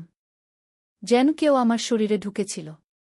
আর সেই লোক তোমার সাথে কথা বলছিল, তার কপালে ভাঁজ পড়ল। আমার হৃদয়ে একটা কেঁপে উঠল। আর কিছু মনে আছে? না মা। এরপর আর কিছু মনে নেই। ইসে মাথা নাড়ল। এরপর থেকে অর্জুন আর কখনো সেই অদ্ভুত আচরণ করেনি। সে সম্পূর্ণ স্বাভাবিক হয়ে গেছে। কিন্তু আমার মনে হয় রঞ্জন সত্যিই এসেছিল। সে শেষবারের মতো আমার সাথে দেখা করে গেছে। এখন সে শান্তিতে আছে। অর্জুন এখন একটা ভালো ছেলে। সে কোনো অদ্ভুত কথা বলে না। তার বিয়ে নিয়েও ভাবছি। কিন্তু মাঝে মাঝে রাতে আমার মনে হয় কেউ যেন আমাদের ঘরের চারপাশে ঘোরাফেরা করে। হয়তো রঞ্জন সত্যিই আমাদের পাশে আছে। শুধু আমরা তাকে দেখতে পাই না। এই গল্পটা শুনে আপনারা হয়তো অবিশ্বাস করবেন। কিন্তু এটাই সত্যি ঘটনা। আমি আমার জীবনে এমন একটা অভিজ্ঞতা পেয়েছি যা বলে বোঝানো যায় না। কখনো কখনো আমার মনে হয় রঞ্জন হয়তো সত্যিই ফিরে এসেছিল। নাকি এটা শুধু আমার কল্পনা ছিল? আমি জানি না। কিন্তু যে অনুভূতি পেয়েছিলাম সেটা ছিল একদম সত্যি। এখন আমি সুমিতের সাথে সুখে আছি। অর্জুন একটা ভালো কাজ পেয়েছে। তন্বী আর পূর্ণিমা পড়াশোনা করছে। আমার হাতের চুড়ি ভেঙে গেছে। ছেলে বলল নতুন চুড়ি কিনে দেবে। সোনার দোকানে গেলাম। দোকানদার নানান রকম গহনা দেখাচ্ছে। চুড়ি দেখার পর ছেলে বলল, আরও কিছু দেখান। দোকানদার একটা সিঁদুরের কৌটা বের করল। বলল, এটা নতুন কালেকশন। ছেলে সেটা হাতে নিয়ে খুব মনোযোগ দিয়ে দেখল। আমি বললাম, সিঁদুরের কৌটা কেন? ছেলে বলল, সুন্দর তো, কিনে নিয়েই। দোকানদার বলল, আপনার বউয়ের জন্য? আমি সংশোধন করতে যাচ্ছিলাম। ছেলে বলল, হ্যাঁ। আমি অবাক হয়ে তার দিকে তাকালাম। কেনাকাটা শেষে বাড়ি ফিরলাম। ছেলে সিঁদুরের কৌটাটা টেবিলে রাখল। আমি জিজ্ঞেস করলাম, এটা কেন কিনলি? সে আমার 2 হাত ধরে বসাল। মা, আমি এটা তোমার জন্য কিনেছি। আমি বললাম, আমার জন্য কেন? আমার তো সিঁদুর লাগে না। সে বলল, লাগবে মা। আমি তোমাকে বিয়ে করলে লাগবে। আমার মাথা ঘুরে গেল। কি বলছিস তুই? বললাম। সে সিঁদুরের কৌটা খুল। ভেতরে লাল সিঁদুর চকচক করছে। সে বলল, মা, আমি তোমার কপালে এই সিঁদুর পরিয়ে দিতে চাই। তুমি আমার স্ত্রী হও। আমি উঠে দাঁড়াতে গেলাম। সে আমার হাত ধরে রাখল। মা, প্লিজ আমার কথা শোনো। আমি তোমাকে কত ভালোবাসি জানো? তুমি আমার সব কিছু। তোমার সাথে বিয়ে হলে আমার জীবনটা পূর্ণ হয়ে যাবে। তুমি আমার স্ত্রী হলে আমি তোমাকে রানীর মতো রাখব। সিঁদুরের কৌটার দিকে তাকিয়ে রইলাম। লাল রং যেন আমার চোখে জ্বলছিল। ছেলে আমার কপাল স্পর্শ করল। মা, ভাবো একবার। আমি তোমার কপালে সিঁদুর পরিয়ে দিব। তুমি লাল শাড়ি পরবে। আমরা স্বামী স্ত্রী হয়ে থাকব। তার কথা শুনে আমার মনে হলো আমি যেন কোনো স্বপ্ন দেখছি। আয়নার সামনে দাঁড়িয়ে নিজেকে দেখলাম। মনে হলো আমি নতুন বধূ। ছেলে আমার পিছনে দাঁড়িয়ে বলল, মা, তুমি এখনো অনেক সুন্দর। তোমার সাথে আমার বয়সের পার্থক্য খুবই কম। সমাজে এরকম অনেক বিয়ে হয়। তুমি আমাকে হ্যাঁ বলো। তার কণ্ঠস্বরে এমন আকুতি যে মনে হলো সে সত্যিই আমাকে গভীরভাবে ভালোবাসে। সিঁদুরের কৌটা হাতে নিয়ে ভাবতে লাগলাম। এই গল্পটি সম্পূর্ণ শুনলে আপনাদের পানি অটোমেটিক বের হয়ে যাবে, সো যত দ্রুত সম্ভব হাতের কাছে টিস্যু নিয়ে বসে পড়ো। বিছানার চাদর যেন নষ্ট না হয় সেটা সম্পূর্ণ খেয়াল রাখার অনুরোধ জানিয়ে গল্পটি এখন শুরু করব। তার আগে সর্বশেষ অনুরোধ, দয়া করে এমন পানি বের করার গল্প নিয়মিত শুনতে আমাদের চ্যানেলটি সকলেই সাবস্ক্রাইব করুন। ধন্যবাদ। হ্যালো বন্ধুরা, আমার নাম সীমা দাস। আমার বয়স 39 বছর। আমার স্বামীর নাম রবিন দাস, বয়স 52 বছর। আমাদের 2 সন্তান, রাহুল আর তানিয়া। রাহুল 21 বছর বয়সী, ইউনিভার্সিটিতে পড়ে। তানিয়া 14 বছর বয়সী, হাই স্কুলে যায়। আমার এই গল্পটা শুরু হয়েছিল গত মাসের একটা সকালে। সে দিনটা ছিল বৃহস্পতিবার। আমি যথারীতি সকালের নাস্তা তৈরি করছিলাম। হঠাৎ রাহুল এসে আমার কাছে দাঁড়াল। ওর মুখে একটা অদ্ভুত ভাব। আমি জিজ্ঞেস করলাম, কি ব্যাপার রাহুল? কেমন যেন দেখাচ্ছে তোকে? রাহুল বলল, মা, আমার একটা খুব গুরুত্বপূর্ণ কথা আছে। তুমি একটু সময় দিবে? আমি চুলায় গ্যাস বন্ধ করে ওর দিকে ফিরলাম। বল, কি বলবি? রাহুল একটু কাছে এসে বলল, মা, আমি তোমাকে কিছু জিজ্ঞেস করব। তুমি রাগ করবি না তো? আমি হাসলাম, আরে পাগল, মায়ের কাছে এভাবে কথা বলতে হয়? বল, কি জানতে চাস? রাহুল আমার হাতটা ধরল। মা, তুমি কি কখনো ভেবেছ যে আমরা দুজন একসাথে কোথাও বেড়াতে যাব? মানে শুধু আমরা দুজন? আমি একটু অবাক হলাম। মানে? বাবা আর তানিয়া থাকবে না? রাহুল মাথা নাড়ল। না মা, শুধু আমরা দুজন। যেমন স্বামী-স্ত্রীরা হানিমুনে যায় সেরকম। আমার মাথায় যেন বজ্রপাত হল। রাহুল, তুই কি বলছিস? পাগল হয়ে গেছিস নাকি? রাহুল আমার হাত আরও শক্ত করে ধরল। মা, আমি পাগল হইনি। আমি তোমাকে সত্যি বলছি। আমি তোমার প্রেমে পড়েছি। তোমাকে আমার স্ত্রী হিসেবে চাই। আমি ওর হাত ঝেড়ে ফেলে দিয়ে পিছিয়ে গেলাম। রাহুল, তুই আমার ছেলে। তুই কি বলছিস জানিস? এরকম কথা বলা পাপ। রাহুল আমার দিকে এগিয়ে এল। মা, আমি জানি এটা শুনতে অদ্ভুত লাগছে। কিন্তু আমার মন থেকে এই কথাটা বের করতে পারছি না। রাত্রে ঘুমাতে পারি না। সারাক্ষণ তোমার কথা ভাবি। আমি রান্নাঘর থেকে বেরিয়ে বসার ঘরে গেলাম। রাহুল আমার পিছু নিল। মা, আমার কথা একটু ভাবনা কর। আমি সোফায় বসে পড়লাম। মাথাটা ঝিমঝিম করছিল। রাহুল আমার সামনে হাঁটু গেড়ে বসল। মা, আমি তোমাকে খুব ভালোবাসি। তুমিই আমার জীবনের সবচেয়ে প্রিয় মানুষ। আমি ওর মুখের দিকে তাকালাম। ওর চোখে এমন আকুতি যে মনে হচ্ছিল ও সত্যিই কষ্ট পাচ্ছে। রাহুল, তুই তো আমার সন্তান। আমি তোর মা। এরকম কথা ভাবতেও নেই। রাহুল বলল, মা, আমি জানি এটা সাধারণ নয়। কিন্তু আমার হৃদয় তোমাকেই চায়। তুমি এত সুন্দর, এত যত্নশীল। তোমার মতো স্ত্রী পেলে আমি পৃথিবীর সবচেয়ে খুশি মানুষ হব। আমি উঠে দাঁড়ালাম। রাহুল, তুই এখনই এসব ভুলে যা। এটা ঠিক নয়। রাহুল আমার পা ধরে ফেল। মা, আমাকে একটা সুযোগ দাও। তুমি একবার ভেবে দেখো। আমরা যদি একসাথে থাকি তাহলে তুমি কখনো দুঃখ পাবি না। আমি তোমাকে সারা জীবন খুশি রাখব। আমার চোখে পানি এসে গেল। রাহুল, উঠ। এভাবে পা ধরিস না। তুই আমার ছেলে। রাহুল উঠে দাঁড়াল এবং আমার কাঁধে হাত রাখল। মা, আমি তোমার ছেলে হয়ে জন্মেছি, এটা সত্যি। কিন্তু আমার মন তোমাকে স্ত্রী হিসেবে চায়। এটাও সত্যি। ঠিক সেই মুহূর্তে তানিয়া স্কুল থেকে ফিরে এল। ও আমাদের দেখে বলল, কি ব্যাপার? তোমরা এরকম দাঁড়িয়ে কি করছ? আমি তাড়াতাড়ি চোখ মুছে ফেললাম। কিছু না মা, তোর দাদা আমার সাথে কথা বলছিল। তানিয়া ব্যাগ রেখে পানি খেতে গেল। রাহুল আমার কানের কাছে ফিসফিস করে বলল, মা, আমি তোমাকে চাপ দিচ্ছি না। তুমি ভেবে দেখো। আমি অপেক্ষা করব। এই বলে ও নিজের রুমে চলে গেল। আমি একা বসে রইলাম। মনের মধ্যে এক অদ্ভুত ঝড় বইছিল। সন্ধেবেলা রবিন অফিস থেকে ফিরল। আমি স্বাভাবিক ভাব করে ওর সাথে কথা বললাম। কিন্তু মনের মধ্যে রাহুলের কথাগুলো ঘুরপাক খাচ্ছিল। রাতে খাবার টেবিলে বসে দেখলাম রাহুল আমার দিকে একটানা তাকিয়ে আছে। আমি চোখ এড়িয়ে চললাম। খাওয়ার পর রবিন টিভি দেখতে গেল। তানিয়া পড়তে বসল। আমি রান্নাঘরে বাসন মাজছিলাম। হঠাৎ রাহুল এসে আমার পাশে দাঁড়াল।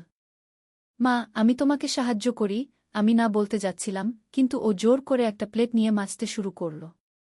মা, তুমি কি আমার কথা ভেবেছ? রাহুল আমার দিকে না তাকিয়ে প্লেট মাজতে মাজতে বলল। আমি কিছু বললাম না। রাহুল আবার বলল, মা, আমি জানি এটা তোমার কাছে অদ্ভুত লেগেছে। কিন্তু আমার মন বলছে এটাই সত্যি। তুমিই আমার ভালোবাসা। আমি রাহুলের দিকে তাকালাম। ওর মুখে এমন নিষ্পাপ ভাব যে মনে হচ্ছিল ও সত্যিই বিশ্বাস করে যা বলছে। রাহুল, তুই কি বুঝিস? তুই কি বলছিস? আমি তোর মা। তুই আমার পেট থেকে জন্মেছিস। রাহুল প্লেট রেখে আমার দিকে ঘুরল। মা, আমি সব বুঝি। কিন্তু ভালোবাসা কি জন্মের পরিচয় মানে? আমার মাথা ঘুরে যাচ্ছিল। রাহুল, তুই পাগল হয়ে যাচ্ছিস। ডাক্তার দেখা। একটা সাইকোলজিস্টের কাছে নিয়ে যাব তোকে। রাহুল হাসল। মা, আমি পাগল নই। আমি শুধু সৎ। আমি তোমাকে ভালোবাসি, এটাই সত্যি। ও আবার বাসন মাজতে লাগল। পরের দিন সকালে আমি ঘুম থেকে উঠে দেখি রবিন অফিসের জন্য তৈরি হচ্ছে। আজকে একটু তাড়াতাড়ি যেতে হবে। একটা গুরুত্বপূর্ণ মিটিং আছে। আমি চা বানিয়ে দিলাম। রবিন চলে যাওয়ার পর তানিয়াও স্কুলে গেল। আমি একা বাসায় রাহুলের সাথে। রাহুল ব্রেকফাস্ট করতে এসে আমার সামনে বসল। মা, আমি তোমাকে একটা কথা বলি। আমি মাথা নাড়লাম। গত রাতে আমি তোমাকে নিয়ে স্বপ্ন দেখেছি। আমরা দুজন সমুদ্রের ধারে হাঁটছি। তুমি লাল শাড়ি পরেছ। তোমার কপালে সিঁদুর। আমি তোমার হাত ধরে আছি। কি সুন্দর স্বপ্ন ছিল। আমার হাত কাঁপছিল। রাহুল, তুই এসব ভাবিস কেন? রাহুল উঠে এসে আমার পাশে বসল। মা, আমি চাইলেও ভাবতে পারি না। এগুলো এমনিতেই মনে আসে। ও আমার হাতটা ধরল। আমি হাত সরিয়ে নিলাম। রাহুল, এভাবে ছুঁজো না। রাহুল বলল, মা, তুমি কেন এত দূরে সরে যাচ্ছ? আমি তো তোমার ছেলে। আমি বললাম, হ্যাঁ, তুই আমার ছেলে। তাই এসব অদ্ভুত কথা বলিস না। রাহুল হাসল। মা, আমি ছেলে হয়ে জন্মেছি, কিন্তু আমার হৃদয় তোমাকে স্বামীর মতো ভালোবাসে। আমি উঠে দাঁড়ালাম। আমি এসব শুনতে চাই না। রাহুল আমার পিছনে এল। মা, তুমি দৌড়ে কোথায় যাবে? আমি তো তোমার সাথেই থাকব। তুমি আমার কথা ভেবে দেখো না কেন? আমি রান্নাঘরে গিয়ে রান্নার কাজে ব্যস্ত হয়ে পড়লাম। রাহুল রান্নাঘরে এসে দাঁড়াল। মা, আমি তোমাকে একটা প্রস্তাব দিই। তুমি একদিনের জন্য আমাকে তোমার স্বামী ভাবো। দেখো কেমন লাগে। আমি ওর দিকে ঘুরে তাকালাম। রাহুল, তুই সত্যিই পাগল হয়ে গেছিস। রাহুল কাছে এসে বলল, মা, আমি পাগল নই। আমি তোমাকে খুব ভালোবাসি। তুমি যদি একবার আমার কথা ভেবে দেখো, তাহলে বুঝবে আমি কত সত্যি। ও আমার কাঁধে হাত রাখল। আমি কাঁপতে লাগলাম। রাহুল, আমাকে ছুঁজো না। রাহুল হাত সরিয়ে নিল। ঠিক আছে মা, আমি তোমাকে জোর করব না। কিন্তু আমার ভালোবাসা তোমার জন্য অপেক্ষা করবে। এই বলে ও চলে গেল। আমি একা রান্নাঘরে দাঁড়িয়ে রইলাম। মনে হচ্ছিল যেন আমি কোনো অদ্ভুত স্বপ্নের মধ্যে আছি। দুপুরে খাওয়ার সময় রাহুল আমার পাশে বসতে চাইল। আমি না করলাম। ও বলল, মা, আমি কি তোমার পাশে বসতে পারি না? আমি বললাম, বস, কিন্তু কোনো অদ্ভুত কথা বলিস না। রাহুল বসল এবং চুপচাপ খেতে লাগল। হঠাৎ ও বলল, মা, তুমি কি জান তুমি খুব সুন্দর? আমি ওর দিকে তাকালাম। রাহুল হাসল। মা, এটা তো সত্যি কথা। তুমি এখনো খুব সুন্দর। তোমার বয়স বেশি মনে হয় না। আমি খাওয়া বন্ধ করে ওর দিকে তাকালাম। রাহুল, তুই কেন এসব কথা বলিস? রাহুল বলল, মা, আমি যা দেখি তাই বলি। তুমি সত্যিই সুন্দর। তোমার চোখ, তোমার হাসি, সব কিছুই সুন্দর। আমার মুখ লাল হয়ে গেল। রাহুল, এভাবে কথা বলা ঠিক নয়। রাহুল বলল, কেন ঠিক নয়? আমি তো মিথ্যে বলছি না। খাওয়ার পর আমি রুমে গিয়ে শুয়ে পড়লাম। মনে অনেক চিন্তা। হঠাৎ রাহুল এসে রুমে ঢুকল। মা, তুমি শুয়ে আছ কেন? অসুস্থ? আমি বললাম, না, একটু মাথা ব্যথা। রাহুল এসে আমার মাথার কাছে বসল। আমি তোমার মাথা টিপে দিই? আমি না বলতে যাচ্ছিলাম, কিন্তু সত্যিই মাথা ব্যথা করছিল। রাহুল আমার মাথায় হাত দিয়ে আস্তে আস্তে টিপতে লাগল। মা, কেমন লাগছে? আমি চোখ বন্ধ করে বললাম, ভালো। রাহুল বলল, মা, আমি তোমার যত্ন নিতে পারি। তুমি যদি আমার স্ত্রী হও, তাহলে আমি সারা জীবন তোমার সেবা করব। আমি চোখ খুলে ওর দিকে তাকালাম। রাহুল, তুই আবার সেই কথা শুরু করলি। রাহুল মাথা টিপতে টিপতে বলল, মা, আমি এই কথা ভুলতে পারি না। তুমি আমার জীবনের সবচেয়ে গুরুত্বপূর্ণ মানুষ। ওর হাতের স্পর্শে আমার মাথার ব্যথা কমে যাচ্ছিল। মা, তুমি কি জান আমি রাত্রে ঘুমাতে পারি না? সারাক্ষণ তোমার কথা ভাবি। তুমি কি খাচ্ছ, কি করছো, খুশি আছ কিনা? আমি বললাম, রাহুল, তুই একটা মেয়ে বন্ধু বানা। তাহলে এসব ভাবনা মন থেকে চলে যাবে। রাহুল হাসল। মা, আমার তো মেয়ে বন্ধু আছে। কলেজে অনেক মেয়ে আমাকে পছন্দ করে। কিন্তু আমি কাউকে পছন্দ করি না। কারণ আমার হৃদয়ে শুধু তুমি। আমি ওর হাত সরিয়ে দিলাম। রাহুল, উঠ। আমি ঘুমাতে চাই। রাহুল উঠে দাঁড়াল। ঠিক আছে মা, তুমি ভালো করে ঘুমাও। আমি তানিয়াকে স্কুল থেকে নিয়ে আসব। এই বলে ও চলে গেল। আমি একা শুয়ে ভাবতে লাগলাম, রাহুল কি সত্যিই আমাকে ভালোবাসে? এটা কি সম্ভব? বিকেলে তানিয়া স্কুল থেকে ফিরে এল। রাহুল ওকে নিয়ে এসেছিল। তানিয়া আমার কাছে এসে বলল, মা, দাদা আজকে আমাকে আইসক্রিম কিনে দিয়েছে। আমি রাহুলের দিকে তাকালাম। ও হাসছিল। মা, তানিয়ার মন খুশি রাখতে হবে তো। সন্ধেবেলা রবিন অফিস থেকে ফিরল। রাতে খাবার টেবিলে বসে রবিন বলল, আগামী সপ্তাহে আমাকে চট্টগ্রাম যেতে হবে। 3 দিনের জন্য। আমি বললাম, অফিসের কাজে? রবিন মাথা নাড়ল। হ্যাঁ, একটা প্রজেক্টের কাজ। রাহুল হঠাৎ বলল, বাবা, আমিও কি যেতে পারি? ছুটির দিন তো। রবিন বলল, না বাবা, অফিসের কাজ। তুমি মায়ের সাথে বাড়িতে থাক। রাহুল আমার দিকে একটা অদ্ভুত চাহনি দিল। আমি মনে মনে কাঁপলাম। খাওয়ার পর রবিন টিভি দেখতে গেল। তানিয়া পড়াশোনায় ব্যস্ত।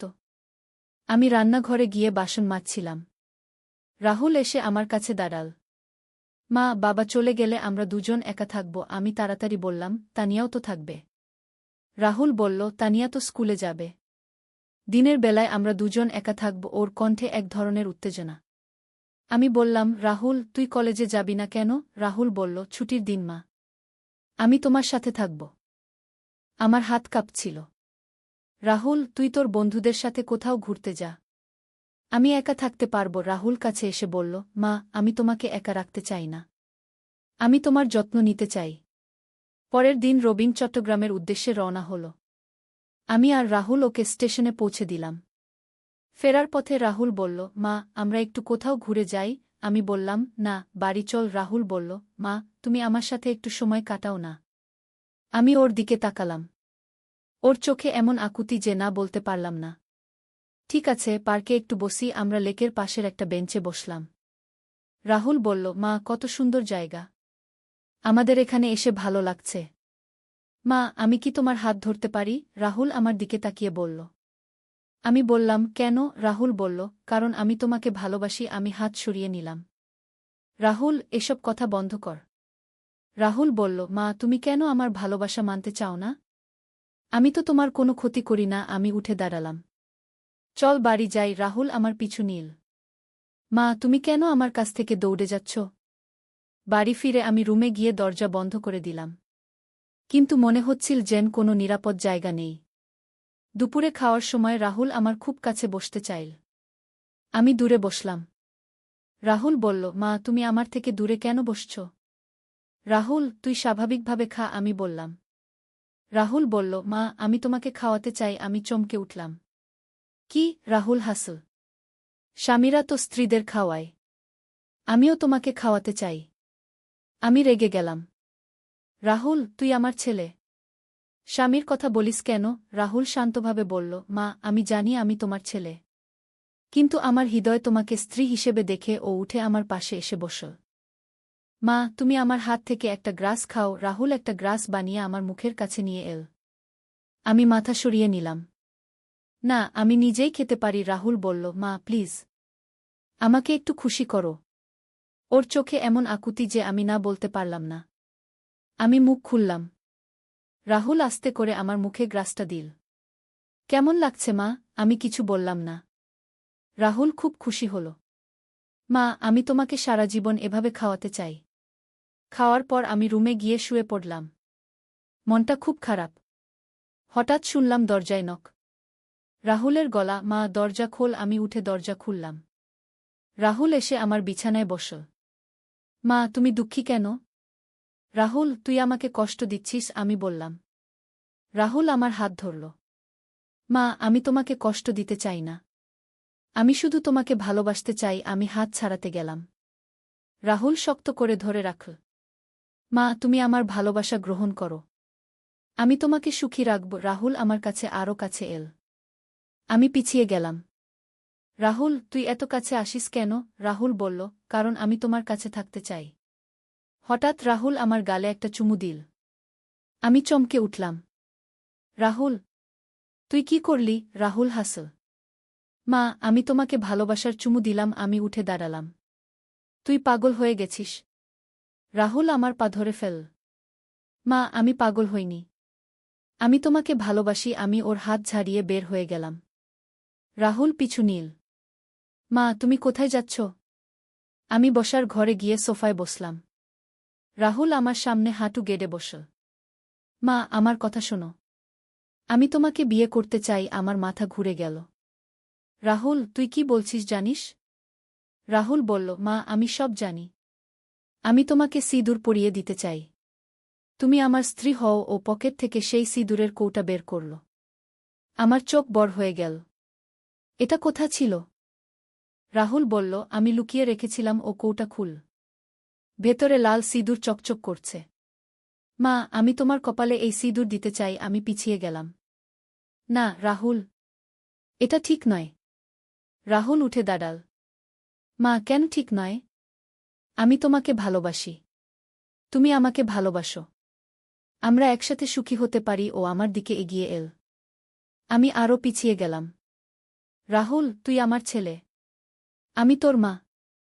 এটা কখনো সম্ভব নয়, আমি বললাম। রাহুল বলল, মা, সব কিছুই সম্ভব। প্রেমের কাছে কোনো বাধা বড় নয়। ও সিঁদুরের কৌটা আমার দিকে বাড়িয়ে দিল। ঠিক সেই মুহূর্তে দরজার কাছ থেকে একটা আওয়াজ এল। মা, দাদা, তোমরা কি করছো? তানিয়া স্কুল থেকে ফিরে এসেছে। রাহুল তাড়াতাড়ি সিঁদুরের কৌটা লুকিয়ে ফেল। কিছু না তানিয়া, আমরা শুধু কথা বলছিলাম। তানিয়া ব্যাগ রেখে পানি খেতে গেল। রাহুল আমার কানের কাছে ফিসফিস করে বলল, মা, এই কথা এখানেই শেষ নয়। আমি তোমাকে পাবি। আমি কাঁপতে লাগলাম। সন্ধেবেলা আমি খাবার রান্না করছিলাম। রাহুল এসে আমার পাশে দাঁড়াল। মা, আমি তোমাকে সাহায্য করি। আমি না বললাম। রাহুল জোর করে একটা কাজ নিয়ে নিল। মা, তুমি ভাবো আমরা স্বামী স্ত্রী একসাথে রান্না করছি। আমি ওর দিকে তাকালাম। রাহুল, তুই কেন এসব কল্পনা করিস? রাহুল বলল, কারণ এটা আমার স্বপ্ন। আমি চাই আমরা একসাথে সংসার করি। ও আমার কাঁধে হাত রাখল। আমি সরে গেলাম। রাতে খাওয়ার সময় তানিয়া বলল, মা, বাবা কবে ফিরবে? আমি বললাম, আরও 2 দিন। তানিয়া বলল, আমি বাবাকে মিস করছি। রাহুল বলল, তানিয়া, আমি তো আছি। আমি তোমার দেখাশোনা করছি। খাওয়ার পর তানিয়া পড়তে বসল। আমি রান্নাঘরে বাসন মাজতে গেলাম। রাহুল এসে আমার সাহায্য করতে চাইল। মা, আমি প্লেট মুছে দিই। আমি রাজি হলাম। আমরা চুপচাপ কাজ করছিলাম। হঠাৎ রাহুল বলল, মা, তুমি কি জান আমি তোমাকে কতটা ভালোবাসি? আমি কিছু বললাম না। রাহুল আবার বলল, আমি তোমার জন্য যে কোনো কিছু করতে পারি। আমি তাকালাম। রাহুল, তুই আমাকে স্বাভাবিকভাবে দেখ। রাহুল বলল, মা, আমি তোমাকে স্বাভাবিকভাবেই দেখি। তুমি আমার প্রিয় মানুষ। ও আস্তে করে আমার হাতে হাত রাখল। আমি হাত সরিয়ে নিলাম। রাহুল, না। রাহুল কাছে এল। মা, আমি তোমার কাছে একটা অনুরোধ আছে। আমি বললাম, কি? রাহুল বলল, আজ রাতে আমি তোমার রুমে ঘুমাতে পারি? আমি চমকে উঠলাম। কেন? রাহুল বলল, কারণ বাবা নেই। আমি তোমাকে একা রাখতে চাই না। আমি বললাম, তানিয়া আছে তো? রাহুল বলল, তানিয়া ছোট। আমি তোমার রক্ষা করতে চাই। আমি ভাবলাম, একা ঘুমাতে ভয় লাগছিল। ঠিক আছে, কিন্তু তুই মেঝেতে ঘুমাবি। আমি বললাম। রাহুল খুশি হয়ে গেল। হ্যাঁ মা, আমি মেঝেতে ঘুমাব। রাতে রাহুল একটা চাদর নিয়ে আমার রুমে এল। আমি বিছানা শুলাম। রাহুল মেঝেতে শুয়ে পড়ল। কিছুক্ষণ পর রাহুল বলল, মা, তুমি ঘুমিয়ে গেছ? আমি বললাম, না। রাহুল বলল, মা, আমি তোমার কাছে আসতে পারি? আমি বললাম, কেন? রাহুল বলল, মেঝে শক্ত। আমার শরীর ব্যথা হচ্ছে। আমি কিছুক্ষণ ভাবলাম। তারপর বললাম, ঠিক আছে, কিন্তু দূরে থাকবি। রাহুল উঠে বিছানায় এল। আমি এক পাশে সরে গেলাম। রাহুল অপর পাশে শুয়ে পড়ল। ধন্যবাদ মা। রাতের মাঝে আমি ঘুম থেকে উঠলাম। দেখলাম রাহুল আমার খুব কাছে এসে গেছে। ওর একটা হাত আমার কোমরে। আমি সরে যেতে গেলাম। রাহুল জেগে উঠল। মা, কি হয়েছে? আমি বললাম, তুই আমার খুব কাছে এসে গেছিস। রাহুল বলল, সরি মা। ঘুমের মধ্যে হয়ে গেছে। কিন্তু ও হাত সরাল না। আমি ওর হাত সরিয়ে দিলাম। রাহুল আবার কাছে এল। মা, আমি তোমাকে কাছে পেতে চাই। আমি উঠে বসলাম। রাহুল, তুই মেঝেতে যা। রাহুল বলল, মা, প্লিজ। আমি শুধু তোমার কাছে থাকতে চাই। আমি শক্ত হয়ে বললাম, না। রাহুল মন খারাপ করে মেঝেতে চলে গেল। পরের দিন সকালে আমি ঘুম থেকে উঠে দেখি রাহুল নেই। আমি রান্নাঘরে গিয়ে দেখি ও নাস্তা বানিয়ে রেখেছে। একটা চিঠি রেখেছে। লেখা, প্রিয় মা, তোমার জন্য নাস্তা বানিয়ে রেখেছি। আমি তোমাকে ভীষণ ভালোবাসি। তোমার স্বামী রাহুল। আমার হাত কাঁপল। ও নিজেকে আমার স্বামী লিখেছে। আমি চিঠিটা ছিঁড়ে ফেললাম। কিছুক্ষণ পর রাহুল বাজার থেকে ফিরে এল। মা, তুমি নাস্তা খেয়েছ? আমি মাথা নাড়লাম। রাহুল খুশি হয়ে বলল, কেমন লেগেছে? আমি বললাম, ভালো। রাহুল আমার কাছে এসে বলল, মা, আমি তোমার জন্য প্রতিদিন রান্না করতে পারি। আমি কিছু বললাম না। মা, আমি তোমাকে একটা সারপ্রাইজ দিতে চাই। রাহুল বলল। আমি জিজ্ঞেস করলাম, কি? রাহুল বলল, আজ সন্ধেবেলা দেখবে। এই বলে ও নিজের রুমে চলে গেল। সারাদিন রাহুল কি যেন একটা করছিল। আমি কয়েকবার ওর রুমের কাছে গিয়েছিলাম, কিন্তু দরজা বন্ধ। সন্ধেবেলা তানিয়া স্কুল থেকে ফিরে এল। রাহুল বলল, তানিয়া, তুমি তোমার রুমে যাও। আমি মায়ের সাথে কথা বলব। তানিয়া নিজের রুমে চলে গেল। রাহুল আমার হাত ধরে বসার ঘরে নিয়ে এল। আমি দেখলাম সারা ঘর সাজানো, মোমবাতি জ্বালানো, ফুল ছড়ানো। রাহুল, এসব কি? রাহুল বলল, মা, এটা আমাদের বিয়ের সাজসজ্জা। আমি চমকে উঠলাম। কি বললি? রাহুল আমার হাত ধরে হাঁটু গেড়ে বসল। মা, আমি তোমাকে বিয়ে করার প্রস্তাব দিচ্ছি। তুমি আমার স্ত্রী হবে। আমার মাথা ঘুরে গেল। রাহুল পকেট থেকে সেই সিঁদুরের কৌটা বের করল। মা, আমি তোমার কপালে সিঁদুর পরিয়ে দিতে চাই। ও উঠে দাঁড়াল এবং আমার দিকে এগিয়ে এল। আমি পিছিয়ে গেলাম। রাহুল, তুই কি করছিস?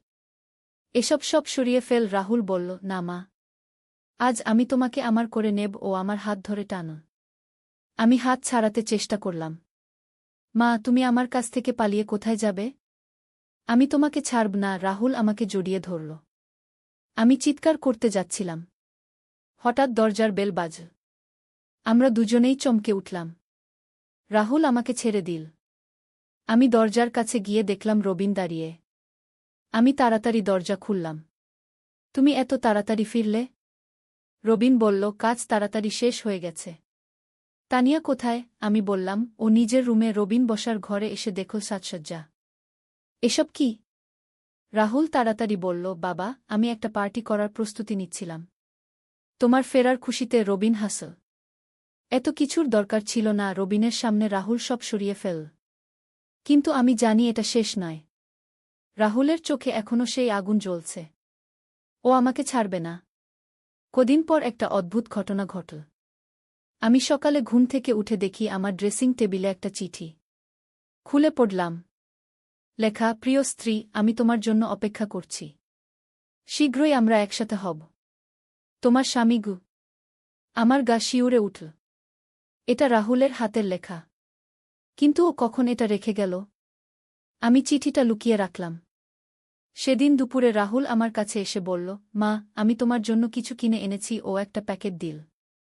খুলে দেখি একটা লাল শাড়ি। এটা কেন কিনলি? আমি জিজ্ঞেস করলাম। রাহুল বলল, মা, তুমি এই শাড়ি পরে দেখো। তোমাকে খুব সুন্দর লাগবে। আমি শাড়িটা ওর হাতে ফিরিয়ে দিলাম। আমার দরকার নেই। রাহুল বলল, মা, প্লিজ, একবার পরে দেখো। আমি রাজি হলাম না। রাহুল শাড়িটা আমার বিছানা রেখে দিল। মা, যখন ইচ্ছে পরে দেখো, এই বলে ও চলে গেল। সারাদিন শাড়িটা আমার চোখের সামনে ছিল। লাল রং যেন আমাকে ডাকছিল। রাতে সবাই ঘুমিয়ে গেলে আমি শাড়িটা হাতে নিলাম। খুব সুন্দর কাজ করা। আয়নার সামনে একবার ধরে দেখলাম। সত্যিই খুব সুন্দর। হঠাৎ মনে হলো আমি এটা পরে দেখি। আমি শাড়িটা পরলাম। আয়নায় নিজেকে দেখে চমকে গেলাম। সত্যিই খুব সুন্দর লাগছে। হঠাৎ দরজায় একটা শব্দ। রাহুল দাঁড়িয়ে। মা, তুমি শাড়িটা পরেছ। আমি লজ্জা পেলাম। আমি শুধু দেখছিলাম। রাহুল ঘরে এসে বলল, মা, তুমি অসাধারণ লাগছ। একদম নতুন বধূর মতো। ও আমার দিকে এগিয়ে এল। এখন শুধু সিঁদুর লাগবে। আমি পিছিয়ে গেলাম। রাহুল, আমি শাড়ি খুলে ফেলি। রাহুল বলল, না মা, তুমি এভাবেই থাক। আমি তোমার কপালে সিঁদুর পরিয়ে দিই। ও পকেট থেকে সিঁদুরের কৌটা বের করল। না রাহুল, আমি চিৎকার করতে যাচ্ছিলাম। রাহুল আমার মুখে হাত দিয়ে দিল। মা, চুপ। সবাই ঘুমিয়ে আছে। ও আমাকে ড্রেসিং টেবিলের সামনে নিয়ে গেল। আয়নায় আমাদের দুজনকে দেখা যাচ্ছে। রাহুল আমার পিছনে দাঁড়িয়ে বলল, মা, দেখো আমরা কত সুন্দর জোড়া। ও সিঁদুরের কৌটা খুল। আমি তোমার কপালে সিঁদুর দিচ্ছি। আমি মাথা নাড়লাম। কিন্তু রাহুল আমার মাথা ধরে রাখল। আস্তে আস্তে রাহুল আমার কপালে সিঁদুর লাগাতে শুরু করল। আমি কাঁদতে লাগলাম। রাহুল, তুই কি করছিস? রাহুল বলল, মা, আমি তোমাকে আমার স্ত্রী বানাচ্ছি। সিঁদুর লাগানোর পর রাহুল আয়নায় আমার দিকে তাকাল। মা, তুমি কত সুন্দর লাগছ। একদম আমার স্ত্রীর মতো। ও আমার কাঁধে হাত রাখল। এখন তুমি আমার। আমি ওর হাত সরিয়ে দিয়ে সিঁদুর মুছে ফেলতে চাইলাম। রাহুল আমার হাত ধরে রাখল। মা, মুছো না। তোমাকে খুব সুন্দর লাগছে। আমি কাঁদতে কাঁদতে বললাম, রাহুল, তুই আমার সাথে কি করছিস? রাহুল আমাকে জড়িয়ে ধরল। মা, আমি তোমাকে ভালোবাসছি। তুমি এখন আমার স্ত্রী। আমি ওকে ঠেলে সরিয়ে দিলাম। তুই পাগল হয়ে গেছিস। আমি তাড়াতাড়ি শাড়ি খুলে ফেললাম। রাহুল বলল, মা, তুমি যত ইনকার করো, সত্য তো এটাই যে তুমি আমাকে ভালোবাসো। আমি বললাম, না, আমি তোকে ছেলে হিসেবে ভালোবাসি রাহুল হাসল। মা, তোমার চোখ বলে দিচ্ছে তুমি আমাকে স্বামী হিসেবে চাও। আমি নিজের পোশাক পরে রুম থেকে বেরিয়ে গেলাম। রাহুল পিছু নীল। মা, তুমি কোথায় যাচ্ছ? আমি বসার ঘরে গিয়ে সোফায় বসলাম। রাহুল আমার পাশে বসল। মা, আমি জানি তুমি আমাকে ভালোবাসো। তুমি শুধু স্বীকার করতে লজ্জা পাচ্ছ। রাহুল আমার হাত ধরল। আমি হাত সরিয়ে নিলাম। রাহুল, তুই একটা ডাক্তার দেখা। তোর মানসিক সমস্যা হয়েছে। রাহুল বলল, মা, আমার কোনো সমস্যা নেই। আমি শুধু তোমাকে ভালোবাসি ও আমার কাছে আরও কাছে এল। তুমি আমার ভালোবাসা গ্রহণ করো। আমি উঠে দাঁড়ালাম। আমি ঘুমাতে যাচ্ছি। রাহুল বলল, মা, আমি তোমার সাথে ঘুমাব। আমি বললাম, না। রাহুল বলল, মা, আমি তোমাকে একা রাখব না। আমি রুমে গিয়ে দরজা বন্ধ করে দিলাম। কিন্তু রাতে আমি ঘুমাতে পারলাম না। বারবার মনে হচ্ছিল রাহুল দরজার বাইরে আছে। সকালে ঘুম থেকে উঠে দেখি আবার একটা চিঠি লেখা, প্রিয় স্ত্রী, গত রাতে তুমি কত সুন্দর লাগছিলে। আমি তোমার কপালে সিঁদুর দিয়েছি। এখন তুমি আমার। শীঘ্রই আমরা একসাথে নতুন জীবন শুরু করব। এবার আমি ভয় পেয়ে গেলাম। রাহুল সত্যিই পাগল হয়ে গেছে। আমি চিঠিটা ছিঁড়ে ফেললাম। কিন্তু মনে মনে একটা ভয় কাজ করছিল। সারাদিন রাহুল আমার পিছনে ঘুরে বেড়াল। যেখানেই যাই ও সেখানে চলে আসে। মা, তুমি আমার থেকে দূরে কেন থাকছ? আমি বললাম, রাহুল, তুই আমাকে একটু শান্তিতে থাকতে দে। রাহুল বলল, মা, আমি তোমাকে শান্তি দিতে চাই। আমি তোমার সেবা করতে চাই। ও আমার কাছে এসে বলল, তুমি যা চাইবে আমি তাই করব। আমি বললাম, আমি চাই তুই স্বাভাবিক হও। রাহুল হাসল। মা, আমি স্বাভাবিক আছি। আমি শুধু তোমাকে ভালোবাসি। ও আমার গালে হাত দিল। আমি সরে গেলাম। রাহুল, আমাকে ছুঁজো না। বিকেলে রবিন অফিস থেকে ফিরে এল। তানিয়াও স্কুল থেকে এল। আমি একটু শান্তি পেলাম। কিন্তু রাহুল আমার দিকে একটানা তাকিয়ে থাকে, যেন আমাকে গিলে খেতে চায়। রাতে খাওয়ার পর রবিন টিভি দেখতে গেল। তানিয়া পড়াশোনায় ব্যস্ত। আমি রান্নাঘরে বাসন মাজছিলাম। রাহুল এসে আমার পাশে দাঁড়াল। মা, আমি তোমাকে একটা কথা বলি। আমি না বললাম। রাহুল বলে, চল মা, আমি তোমাকে নিয়ে কোথাও দূরে যেতে চাই। শুধু আমরা দুজন। আমি ওর দিকে তাকালাম। কোথায়? রাহুল বলল, যেখানে কেউ আমাদের চিনবে না। আমরা স্বামী স্ত্রী হিসেবে থাকব। আমার মাথা ঘুরে গেল। রাহুল, তুই কি বলছিস? রাহুল কাছে এসে বলল, মা, আমি সব ভেবে রেখেছি। আমাদের কাছে যথেষ্ট টাকা আছে। আমরা দূর কোনো শহরে চলে যাব। নতুন পরিচয় নিয়ে থাকব। আমি পিছিয়ে গেলাম। রাহুল, তুই সত্যিই পাগল হয়ে গেছিস। রাহুল বলল, মা, আমি পাগল নই। আমি ভালোবাসার জন্য পাগল। ও আমার দুহাত ধরল। তুমি আমার সাথে চলো। আমি হাত ছাড়ালাম। আমি কোথাও যাব না। রাহুল বলল, মা, তুমি আমাকে একবার সুযোগ দাও। তুমি দেখবে আমি তোমাকে কত খুশি রাখতে পারি। আমি রান্নাঘর থেকে বেরিয়ে গেলাম। রাহুল আমার পিছু নিল। মা, তুমি আমার কথা ভেবে দেখো। আমি নিজের রুমে গিয়ে দরজা বন্ধ করে দিলাম। কিন্তু রাহুল দরজায় করাঘাত করতে লাগল। মা, দরজা খোলো। আমি দরজা খুললাম। রাহুল ঘরে ঢুকে এল। মা, আমি তোমাকে ছাড়তে পারব না। ও আমাকে জড়িয়ে ধরল। আমি চিৎকার করতে যাচ্ছিলাম। রাহুল আমার মুখ বন্ধ করে দিল। মা, চুপ। সবাই শুনে ফেলবে। রাহুল আমাকে বিছানায় বসাল। আমি তোমাকে বোঝাতে চাই। ও আমার সামনে হাঁটু গেড়ে বসল। মা, আমি তোমার জন্য সব কিছু করতে পারি। তুমি শুধু আমাকে একটা সুযোগ দাও। আমি কাঁদতে লাগলাম। রাহুল, তুই আমার ছেলে। তুই এভাবে কথা বলিস কেন? রাহুল আমার চোখের জল মুছে দিল। মা, আমি তোমার ছেলে। কিন্তু আমি তোমাকে স্ত্রী হিসেবে ভালোবাসি। ঠিক সেই মুহূর্তে তানিয়া এসে দরজায় নক করল। মা, দাদা, তোমরা কি করছ? রাহুল তাড়াতাড়ি আমাকে ছেড়ে দিল। আমি চোখ মুছে দরজা খুললাম। কিছু না মা। আমরা কথা বলছিলাম। তানিয়া বলল, মা, তুমি কাঁদছিলে কেন? আমি বললাম, আমার চোখে কিছু পড়েছিল। তানিয়া নিজের রুমে চলে গেল। রাহুল আমার কানের কাছে ফিসফিস করে বলল, মা, এই কথা এখানেই শেষ নয়। আমি এখন বুঝতে পারছি রাহুল আমাকে ছাড়বে না। ওর মধ্যে একটা ভয়ানক জেদ চেপে বসেছে। আমি কি করব বুঝতে পারছি না। পরের দিন খুব ভোরে আমি ঘুম থেকে উঠলাম। রাহুলের রুমের সামনে দিয়ে যাচ্ছিলাম। হঠাৎ শুনলাম ও কার সাথে জেন ফোনে কথা বলছে। আমি কান পেতে শুনলাম। হ্যাঁ, আমি এবং আমার স্ত্রী দূরে কোথাও যেতে চাই। একটা ছোট ফ্ল্যাট ভাড়া নিতে চাই। আমার মাথায় যেন বজ্রপাত হল। রাহুল কি সত্যিই আমাকে নিয়ে পালিয়ে যাওয়ার পরিকল্পনা করছে? আমি তাড়াতাড়ি সেখান থেকে চলে এলাম। মনে হচ্ছিল যেন আমি কোনো ফাঁদে পড়ে গেছি। রাহুল এখন আমাকে স্ত্রী বলে পরিচয় দিচ্ছে। কিছুক্ষণ পর রাহুল রুম থেকে বেরিয়ে এল। আমার কাছে এসে বলল, মা, আমি সব ব্যবস্থা করে ফেলেছি। আমরা পরের সপ্তাহে চলে যেতে পারি। আমি চমকে উঠলাম। কোথায় যেতে পারি? রাহুল হাসল। মা, আমি বলেছি তো, আমরা দূর কোনো শহরে চলে যাব। আমি বললাম, আমি কোথাও যাব না। রাহুল বলল, মা, তুমি যাবে। আমি তোমাকে নিয়েই যাব। ওর কথায় এমন দৃঢ়তা যে আমি ভয় পেয়ে গেলাম। রাহুল, তুই কি জোর করে আমাকে নিয়ে যাবি? রাহুল বলল, মা, জোর করে নয়। তুমি নিজেই আমার সাথে আসবে। আমি বললাম, কখনোই না। রাহুল কাছে এসে আমার কাঁধে হাত রাখল। মা, তুমি আসবে। কারণ তুমি জান তুমি আমাকে ভালোবাসো। আমি ওর হাত সরিয়ে দিলাম। এভাবে কদিন কেটে গেল। রাহুল প্রতিদিন আমাকে নিয়ে চলে যাওয়ার কথা বলে। আমি প্রতিদিন না বলি। কিন্তু ও হাল ছাড়ে না। একদিন সকালে আমি দেখলাম রাহুল একটা ব্যাগ প্যাক করছে। আমি জিজ্ঞেস করলাম, কোথায় যাচ্ছিস? রাহুল বলল, আমরা যাচ্ছি মা। আজই। আমি বললাম, আমি কোথাও যাচ্ছি না। রাহুল ব্যাগ প্যাক করা বন্ধ করে আমার কাছে এল। মা, তুমি আমার সাথে চলো। আমি তোমাকে অনেক ভালো জায়গায় নিয়ে যাব। আমি মাথা নাড়লাম। রাহুল আমার হাত ধরল। মা, আমি আর অপেক্ষা করতে পারছি না। আমি হাত ছাড়াতে গেলাম। রাহুল শক্ত করে ধরে রাখল। মা, তুমি আমার সাথে আসবে। আমি চিৎকার করলাম, রবিন, রবিন। রবিন দৌড়ে এল। কি হয়েছে? রাহুল আমার হাত ছেড়ে দিল।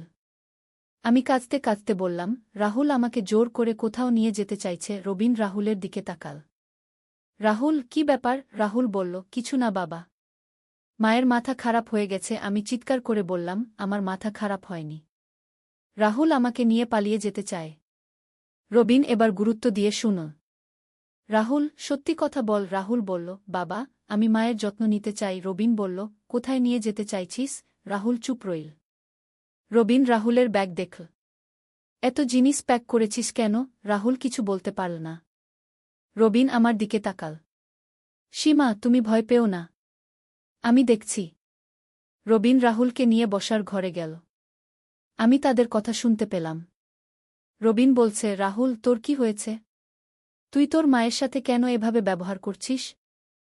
রাহুল বলল, বাবা, আমি মায়ের কোনো ক্ষতি করিনি। আমি শুধু ওকে ভালোবাসি। রবিন বলল, ভালোবাসা মানে জোর করা নয়। রাহুল বলল, আমি জোর করিনি। আমি শুধু মায়ের সাথে থাকতে চাই। রবিন কিছুক্ষণ চুপ রইল। তারপর বলল, রাহুল, তুই একটা ডাক্তার দেখা। তোর মানসিক চিকিৎসা দরকার। রাহুল রেগে গেল। আমার কোনো সমস্যা নেই এই বলে ও রুমে চলে গেল। রবিন আমার কাছে এল। সীমা, রাহুল কি তোমার সাথে কোনো খারাপ ব্যবহার করেছে? আমি সব খুলে বললাম। রাহুল কিভাবে আমাকে ভালোবাসার কথা বলে, বিয়ে করতে চায়, সিঁদুর পরিয়েছে, সব। রবিন সব শুনে চমকে গেল। এসব কবে থেকে শুরু? আমি বললাম, গত মাস থেকে। রবিন মাথা নিচু করে বসে রইল। আমি বুঝতে পারিনি। রবিন বলল, আমি কাল রাহুলকে একটা মনোচিকিৎসকের কাছে নিয়ে যাব। আমি বললাম, ও যাবে? রবিন বলল, যেতেই হবে। নয়তো আমি পুলিশে খবর দেব। পরের দিন রবিন রাহুলকে ডাক্তারের কাছে নিয়ে গেল। ফিরে এসে বলল, ডাক্তার বলেছেন রাহুলের একটা মানসিক অসুস্থতা হয়েছে। অয়ডিপাস কমপ্লেক্স। আমি বুঝলাম না। এটা কি? রবিন ব্যাখ্যা করল, এটা একটা মানসিক অবস্থা যেখানে ছেলে তার মায়ের প্রতি রোমান্টিক অনুভূতি অনুভব করে। এটা একটা রোগ। চিকিৎসা করলে ভালো হয়ে যাবে। আমি স্বস্তি পেলাম। ডাক্তার কি বলেছেন? রবিন বলল, নিয়মিত সেশন নিতে হবে। আর রাহুলকে তোমার থেকে দূরে রাখতে হবে। আমি ওকে আমার ভাইয়ের কাছে পাঠিয়ে দিচ্ছি কিছুদিনের জন্য। রাহুল খুব অনিচ্ছায় চিকিৎসা নিতে রাজি হল। কিন্তু ও বলল, আমি মায়ের কাছ থেকে দূরে থাকতে চাই না। রবিন শক্ত হয়ে বলল, তোর কোনো অপশন নেই। কয়েকদিন পর রাহুল চলে গেল। ঘর খালি মনে হচ্ছিল। কিন্তু একটা সত্যের তরবারি। একটি ইসলামিক যুদ্ধের গল্প। প্রথম অধ্যায়, আল-আন্দালুসের ছায়া। 720 খ্রিস্টাব্দ।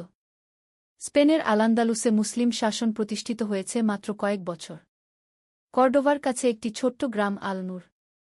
এখানে বাস করত তরুণ মুজাহিদ ইউসুফ ইবনে আবদুল্লাহ। তার বয়স মাত্র ২ বছর, কিন্তু ইসলামের প্রতি তার ভালোবাসা আর জিহাদের আগ্রহ ছিল অপরিসীম। ইউসুফের বাবা আবদুল্লাহ ছিলেন তারিক ইবনে জিয়াদের সেনাবাহিনীর একজন বীর সৈনিক। জিব্রাল্টার জয়ের সময় তিনি শহীদ হয়েছিলেন। মায়ের কাছ থেকে শোনা বাবার বীরত্বের গল্প ইউসুফের হৃদয়ে জিহাদের আগুন জ্বালিয়ে দিয়েছিল। সেদিন ছিল জুমার দিন। ইউসুফ মসজিদে নামাজ পড়তে গিয়েছিল। ইমাম আবু ইউসুফ খুতবা দিচ্ছিলেন। হঠাৎ মসজিদের দরজায় একজন দূত এসে উপস্থিত। তার মুখে উদ্বেগের ছাপ। হে মুমিনগণ, দূত চিৎকার করে বলল, উত্তর থেকে খ্রিস্টান সেনাপতি পেলাগিউসের নেতৃত্বে একটি বিশাল বাহিনী আমাদের দিকে অগ্রসর হচ্ছে। তারা আস্তুরিয়াসের পাহাড় থেকে নেমে এসেছে। আমাদের ভাইদের উপর হামলা চালিয়ে বেশ কয়েকটি গ্রাম ধ্বংস করেছে। মসজিদে উপস্থিত সবাই স্তব্ধ হয়ে গেল। ইমাম সাহেব দোয়া করলেন, আল্লাহুম্মা আনসুরনা আলাল কাউমিল কাফিরিন, হে আল্লাহ, কাফের সম্প্রদায়ের বিরুদ্ধে আমাদের সাহায্য করুন। ইউসুফের হৃদয়ে আগুন জ্বলে উঠল। তিনি দাঁড়িয়ে বললেন, আমি আমার তরবারি নিয়ে জিহাদে অংশগ্রহণ করব। আমার বাবার রক্তের দায় আমাকে শোধ করতে হবে। দ্বিতীয় অধ্যায়, মুজাহিদদের একত্রিত হওয়া। পরের দিন ভোরে ইউসুফ তার ঘোড়া নিয়ে গ্রাম ছেড়ে বের হল। সাথে নীল তার দাদার আমানত, একটি দামেস্কি তরবারি যার হাতলে কুরআনের আয়াত খোদাই করা। পথে সে দেখা পেল তার বন্ধু সালমান ইবনে মুসার। সালমান ছিল একজন দক্ষ তীরন্দাজ। তারা দুজন একসাথে কর্ডোভার দিকে রওনা দিল। কর্ডোভায় পৌঁছে দেখল, আমির আব্দুর রহমানের আদেশে মুজাহিদরা জমায়েত হচ্ছে। সেনাপতি আব্দুল মালিক ইবনে কাতানের নেতৃত্বে একটি বিশাল বাহিনী গড়ে উঠেছে। সেনাপতি আব্দুল মালিক ছিলেন একজন অভিজ্ঞ যোদ্ধা। তিনি উত্তর আফ্রিকা থেকে এসেছিলেন এবং বহু যুদ্ধের অভিজ্ঞতা রয়েছে তার। হে মুজাহিদগণ, সেনাপতি সবাইকে সম্বোধন করলেন, আল্লাহ তায়ালা আমাদের এই ভূমিতে ইসলাম প্রতিষ্ঠার সুযোগ দিয়েছেন। এখন কাফেররা আমাদের বিতাড়িত করতে চায়। কিন্তু আমরা মুসলমান। আমাদের রয়েছে আল্লাহর সাহায্যও। তিনি কুরআনের আয়াত পাঠ করলেন, আর সাহায্য তো কেবল মহাপরাক্রমশালী প্রজ্ঞাময় আল্লাহর পক্ষ থেকেই আসে। তৃতীয় অধ্যায়, কোভাডোঙ্গার পথে। মুসলিম বাহিনী উত্তরের দিকে যাত্রা শুরু করল। তাদের সংখ্যা ছিল প্রায় ৫,০০০। এর মধ্যে ছিল অশ্বারোহী, পদাতিক এবং তীরন্দাজ। ইউসুফ অশ্বারোহী বিভাগে যোগ দিল। তার সাথে ছিল সালমান এবং আরও কিছু তরুণ মুজাহিদ। তারা সবাই উৎসাহে ভরপুর। পথে চলার সময় তারা দেখল পুড়ে যাওয়া গ্রামের ধ্বংসাবশেষ। খ্রিস্টান সেনারা এখানে নির্বিচারে হত্যাকাণ্ড চালিয়েছে। মুসলিম নারী শিশুদের নির্মমভাবে হত্যা করেছে। এই দৃশ্য দেখে ইউসুফের মনে প্রতিশোধের আগুন আরও জ্বলে উঠল। তিনি তার তরবারিতে হাত রেখে বললেন, ইয়া আল্লাহ, আমাদের ভাইদের রক্তের বদলা নিতে সাহায্য করুন গো। ৩ দিনের যাত্রার পর তারা কোভাডোঙ্গা পর্বতের কাছে পৌঁছাল। এখানেই পেলাগিউস তার বাহিনী নিয়ে অবস্থান নিয়েছে। এটি একটি কৌশলগত স্থান, চারদিকে পাহাড় আর সামনে একটি সংকীর্ণ গিরিপথ। চতুর্থ অধ্যায়, যুদ্ধের প্রাক্কালে। রাতে মুসলিম ক্যাম্পে নীরবতা বিরাজ করছিল। সবাই পরের দিনের যুদ্ধের জন্য প্রস্তুতি নিচ্ছিল। ইউসুফ তার তরবারি ধার দিল এবং নামাজ পড়ল। সেনাপতি আব্দুল মালিক তার অফিসারদের নিয়ে যুদ্ধ পরিকল্পনা করছিলেন। তিনি বুঝতে পেরেছিলেন যে কোভাডোঙ্গা একটি কঠিন স্থান। এখানে খ্রিস্টানরা উঁচু পাহাড়ে অবস্থান নিয়েছে। আমাদের তীরন্দাজরা প্রথমে আক্রমণ করবে, তিনি বললেন। তারপর অশ্বারোহীরা গিরিপথ দিয়ে উঠে যাবে। পদাতিক সেনারা দুই পাশ থেকে ঘিরে ফেলবে। কিন্তু সেনাপতির অজানা ছিল যে পেলাগিউস এই স্থানটি খুব ভালোভাবে চিনত। সে জানত কিভাবে পাহাড়ের সুবিধা নিতে হয়। ভোরের আজানের সময় মুজাহিদরা নামাজ পড়ল।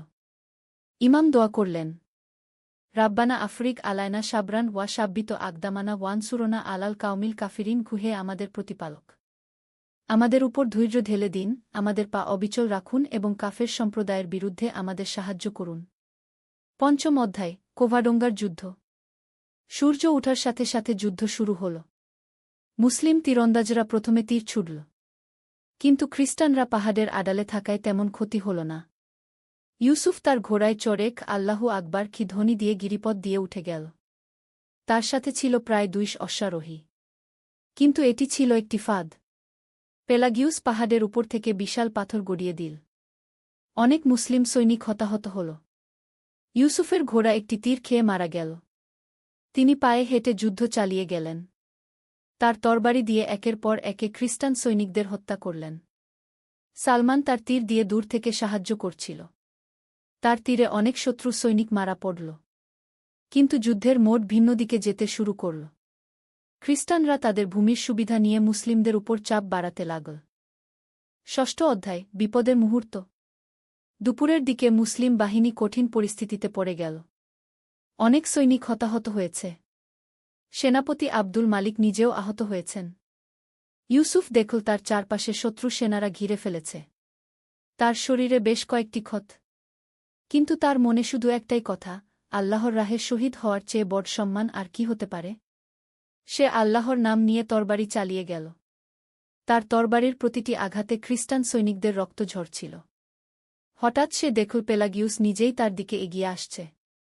পেলাগিউস ছিল একজন বিশালদেহী যোদ্ধা। তার হাতে ছিল একটি বিশাল তরবারি। মুসলিম শয়তান, পেলাগিউস চিৎকার করে বলল, আজ তুই মরবি। ইউসুফ হেসে বলল, মৃত্যু তো আল্লাহর হাতে। তুই শুধু একটি কারণ মাত্র। সপ্তম অধ্যায়, দ্বৈত যুদ্ধ। ইউসুফ আর পেলাগিউসের মধ্যে তুমুল দ্বৈত যুদ্ধ শুরু হল। চারপাশের সৈনিকরা যুদ্ধ থামিয়ে এই দ্বন্দ্ব দেখতে লাগল। পেলাগিউস তার ভারী তরবারি দিয়ে প্রচণ্ড আক্রমণ করল। ইউসুফ তার হালকা দামেস্কি তরবারি দিয়ে সেই আক্রমণ প্রতিরোধ করল। বিসমিল্লাহ বলে ইউসুফ পাল্টা আক্রমণ করল। তার তরবারি পেলাগিউসের বুকে আঘাত করল। কিন্তু তার বর্মের কারণে তেমন ক্ষতি হল না। যুদ্ধ চলতে থাকল।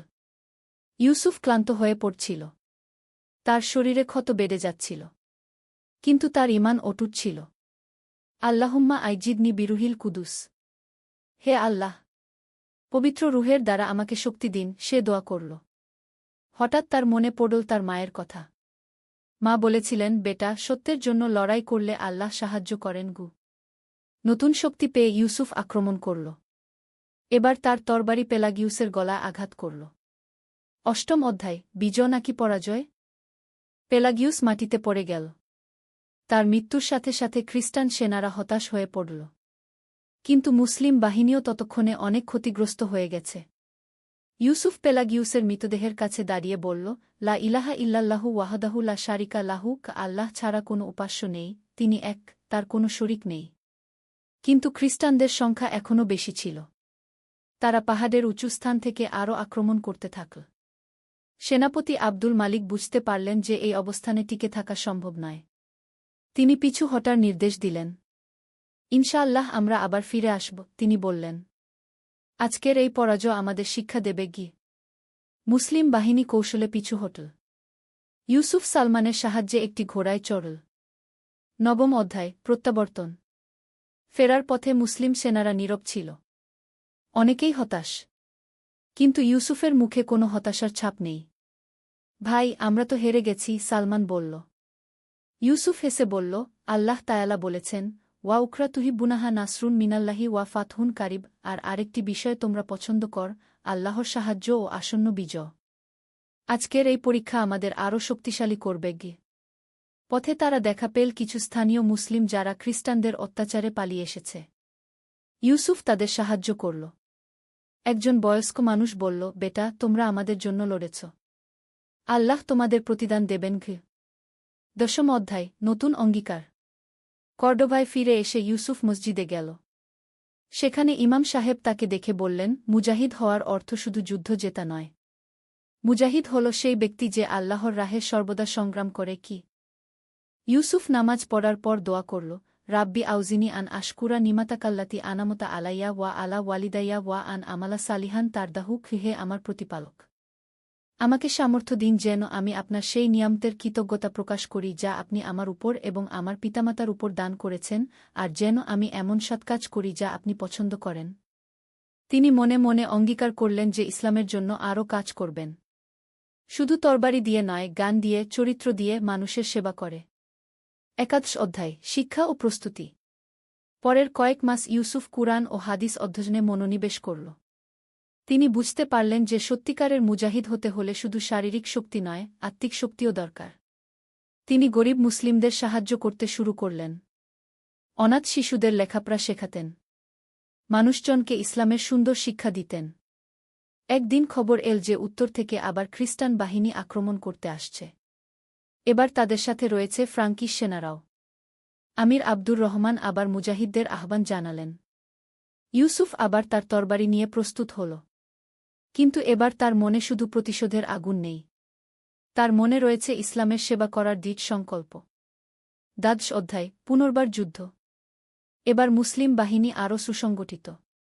সেনাপতি তালিব ইবনে আবু তালিবের নেতৃত্বে সবাই একসাথে।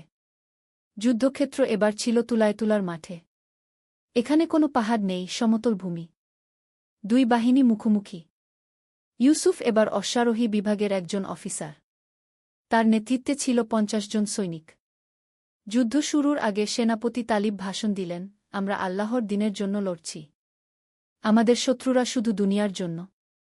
আল্লাহ আমাদের সাথে আছেন। ত্রয়োদশ অধ্যায়, বিজয় স্বাদ।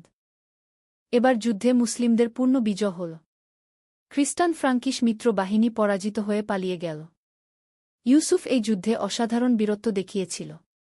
তার নেতৃত্বে অশ্বারোহী বিভাগ শত্রুদের ডানপার্শ্ব সম্পূর্ণ ধ্বংস করেছিল। যুদ্ধ জেতার পর মুজাহিদেরা ও আল্লাহু আকবার কি ধ্বনি দিল।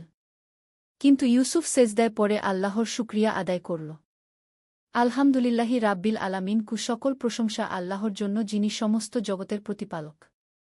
সেনাপতি তালিব ইউসুফের কাছে এসে বললেন, তুমি একজন সত্যিকারের মুজাহিদ। আল্লাহ তোমার মধ্যে বিশেষ গুণ দিয়েছেন। চতুর্দশ অধ্যায়, শান্তির বার্তা। বিজয়ের পর ইউসুফ লক্ষ্য করল, যুদ্ধক্ষেত্রে অনেক খ্রিস্টান সৈনিক আহত হয়ে পড়ে আছে। ইসলামের শিক্ষা অনুযায়ী তিনি তাদের সেবা করতে গেলেন। একজন আহত ফ্রাঙ্কিশ সৈনিক তাকে ভয় পেয়ে বলল, তুমি কি আমাকে হত্যা করবে? ইউসুফ হেসে বলল, ইসলাম আমাদের শেখায় যে যুদ্ধ শেষ হলে মানবতার সেবা করতে হয়। আমি তোমার সেবা করব। তিনি সেই আহত সৈনিকের ক্ষতস্থান পরিষ্কার করে দিলেন এবং পানি পান করালেন। ফ্রাঙ্কিশ সৈনিক অবাক হয়ে বলল, তোমাদের ধর্ম তো খুবই মানবিক। ইউসুফ বলল, আমাদের নবী সাল্লাল্লাহু আলাইহি ওয়াসাল্লাম বলেছেন, রাহমান দয়ালু ব্যক্তিদের উপর রাহমান আল্লাহ রহম করেন। পঞ্চদশ অধ্যায়, সত্যের প্রভাব। যুদ্ধের পরবর্তী দিনগুলোতে একটি আশ্চর্যজনক ঘটনা ঘটল। যে ফ্রাঙ্কিশ সৈনিকটিকে ইউসুফ সেবা করেছিল সে কয়েকদিন পর মুসলিম ক্যাম্পে এল। তার নাম ছিল রবার্ট। সে বলল, আমি ইসলাম সম্পর্কে জানতে চাই। তোমাদের ব্যবহার আমাকে মুগ্ধ করেছে। ইউসুফ তাকে ইসলামের বুনিয়াদী শিক্ষা দিল। তাওহিদ, রিসালাত, আখিরাতের কথা বলল। কুরআনের আয়াত শোনাল। লা ইকরাহা ফিদ্দিন, কাত তাবাইজানার রুশদু মিনাল গাইলি, কি দিনের ব্যাপারে কোনো জোরাজুরি নেই, সত্যপথ ভ্রান্ত পথ থেকে স্পষ্ট হয়ে গেছে। রবার্ট কয়েকদিন চিন্তা করার পর ইসলাম গ্রহণ করল। তার মুসলিম নাম হল আব্দুর রহমান। ষোড়শ অধ্যায়, নতুন দায়িত্ব। ইউসুফের সুনাম আমির আব্দুর রহমানের কাছে পৌঁছাল। আমির তাকে ডেকে বললেন, তুমি শুধু একজন যোদ্ধা নও, তুমি ইসলামের একজন দূত।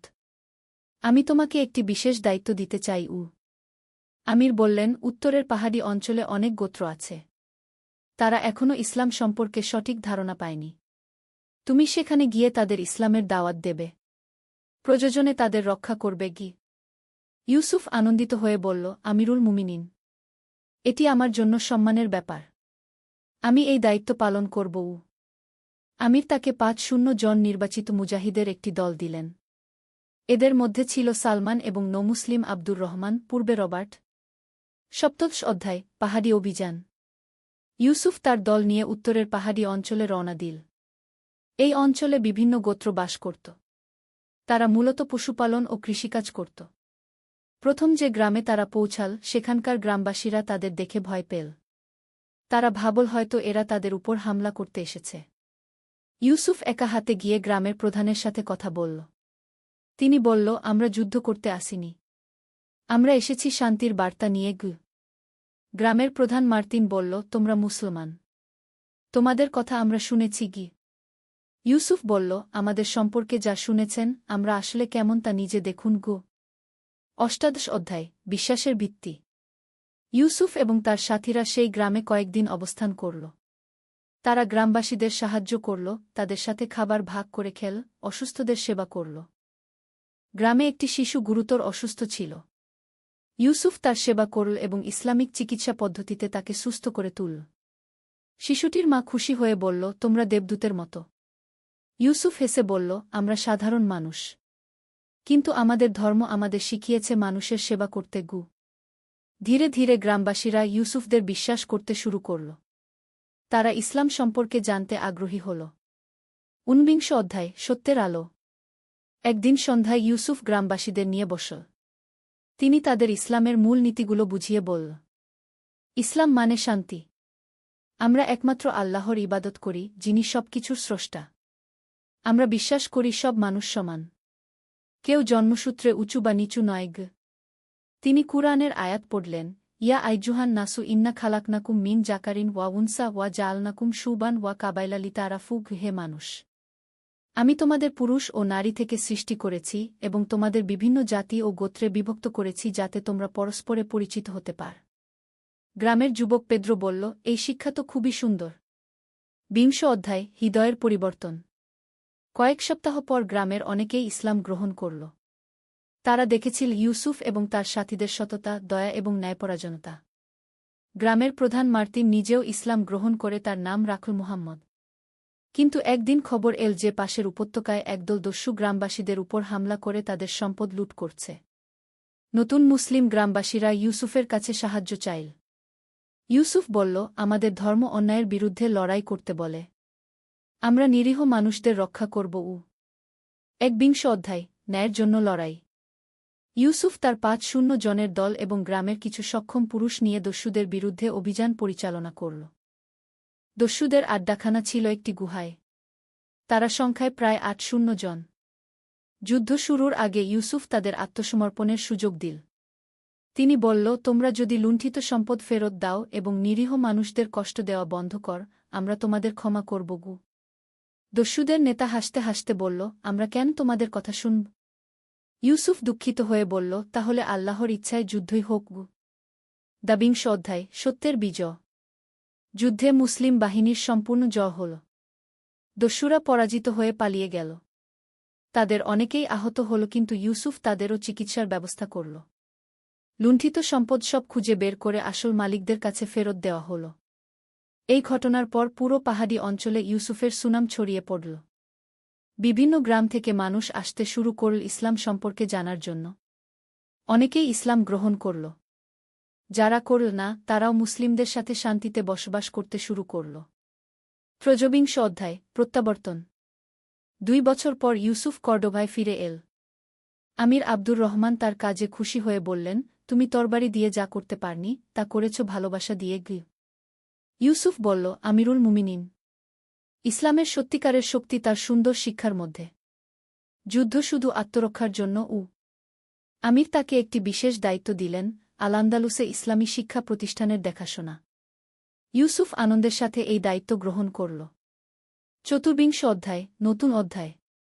ইউসুফ এখন আর শুধু একজন যোদ্ধা নয়। তিনি একজন শিক্ষক, একজন সংস্কারক, একজন মানবসেবক। তিনি কর্ডোভায় একটি মাদ্রাসা প্রতিষ্ঠা করলেন। সেখানে কুরআন, হাদিস, ফিকহ, গণিত, জ্যোতির্বিজ্ঞান পড়ানো হতো। তার স্ত্রী আয়েশা, একজন স্থানীয় মুসলিম পরিবারের মেয়ে, তাকে সব কাজে সাহায্য করত। তাদের ২টি সন্তান, মুহাম্মদ এবং ফাতিমা। ইউসুফ তার সন্তানদের বলত, মনে রেখো, সত্যিকারের জিহাদ হল নিজের নফসের বিরুদ্ধে লড়াই এবং মানুষের কল্যাণ সাধন। ২৫ অধ্যায় উপসংহার। বছরের পর বছর কেটে গেল। ইউসুফ এখন একজন বয়স্ক ব্যক্তি।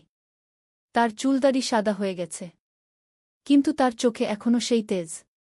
একদিন তার নাতি জায়েদ তাকে জিজ্ঞেস করল, দাদা, আপনি কি কখনো অনুতপ্ত হয়েছেন যে প্রথমে যুদ্ধে হেরে গিয়েছিলেন? ইউসুফ হেসে বলল, বেটা, কোভাডোঙ্গায় আমরা একটি যুদ্ধে হেরেছিলাম, কিন্তু জীবনের বড় যুদ্ধে জিতেছিলাম। আল্লাহ আমাদের শিখিয়েছিলেন যে শুধু তরবারি নয়, ভালোবাসা দিয়েও জয় করা যায়। তিনি কুরআনের আয়াত পড়লেন, ওয়ামা আরসালনাকা ইল্লা রাহমাতাল লিল আলামিন, খে আমি তোমাকে সমগ্র সৃষ্টিজগতের জন্য রহমত স্বরূপ প্রেরণ করেছি। এটাই ইসলামের আসল শিক্ষা, তিনি বলল। আমরা সমগ্র মানবজাতির জন্য রহমত হয়ে এসেছি। সূর্য অস্ত যাচ্ছিল কর্ডোবার আকাশে। মসজিদের মিনার থেকে মাগরিবের আজান ভেসে এল। ইউসুফ তার নাতির হাত ধরে নামাজ পড়তে গেলেন।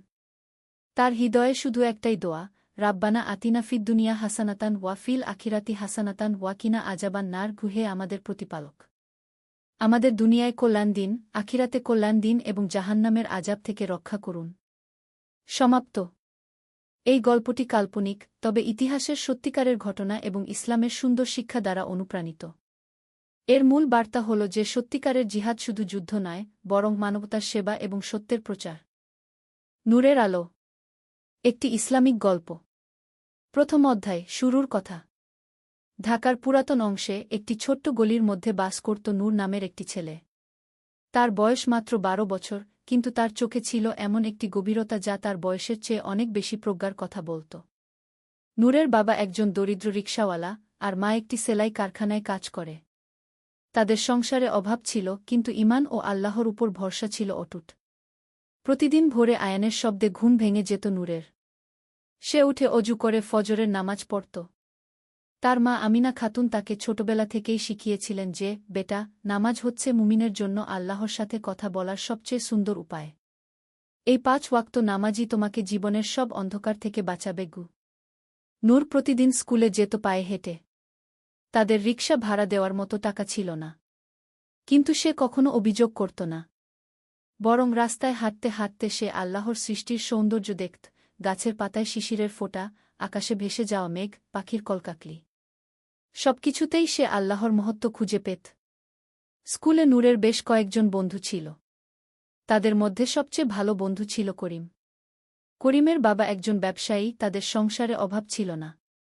কিন্তু করিম ছিল অহংকারী ও অধৈর্য। সে প্রায়ই দরিদ্রদের নিয়ে তামাশা করত। একদিন ক্লাসে উস্তাদজি একটি হাদিস পড়ালেন, যে ব্যক্তি কোনো মুসলমানের একটি দুঃখ দূর করে দেবে, আল্লাহ তার বিনিময়ে কিয়ামতের দিনের একটি দুঃখ দূর করে দেবেন গু। করিম হেসে বলল, এসব তো শুধু কথার কথা। বাস্তবে কে কার দুঃখ নেয়?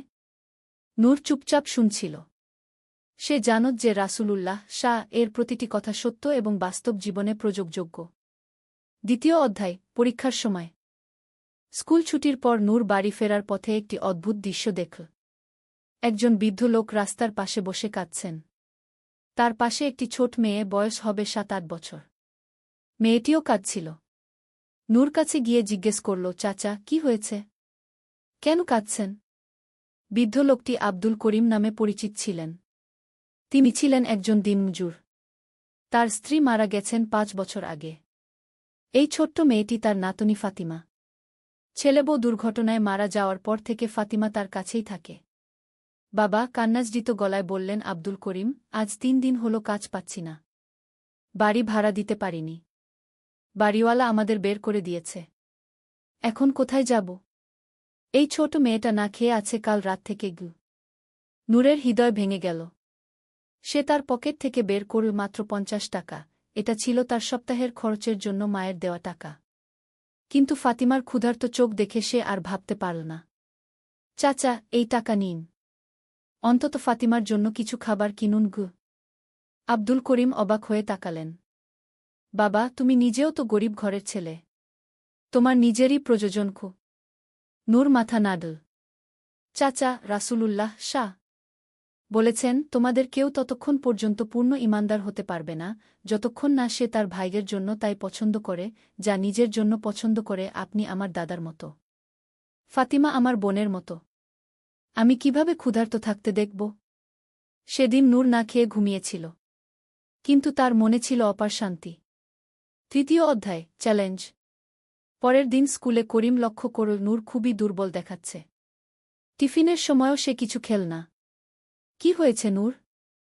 অসুস্থ? নূর মাথা নাড়ল। কিছু না, ভালো আছি। কিন্তু করিম বুঝতে পারল। সে জানত নূরের পারিবারিক অবস্থা। বলতো, কাল রাতে খেয়েছিলি? নূর চুপ করে থাকল। তুই আবার কাউকে টাকা দিয়েছিস, তাই না? করিম একটু রাগত স্বরে বলল। তোর নিজের খাওয়ার টাকা দিয়ে দিয়েছিস?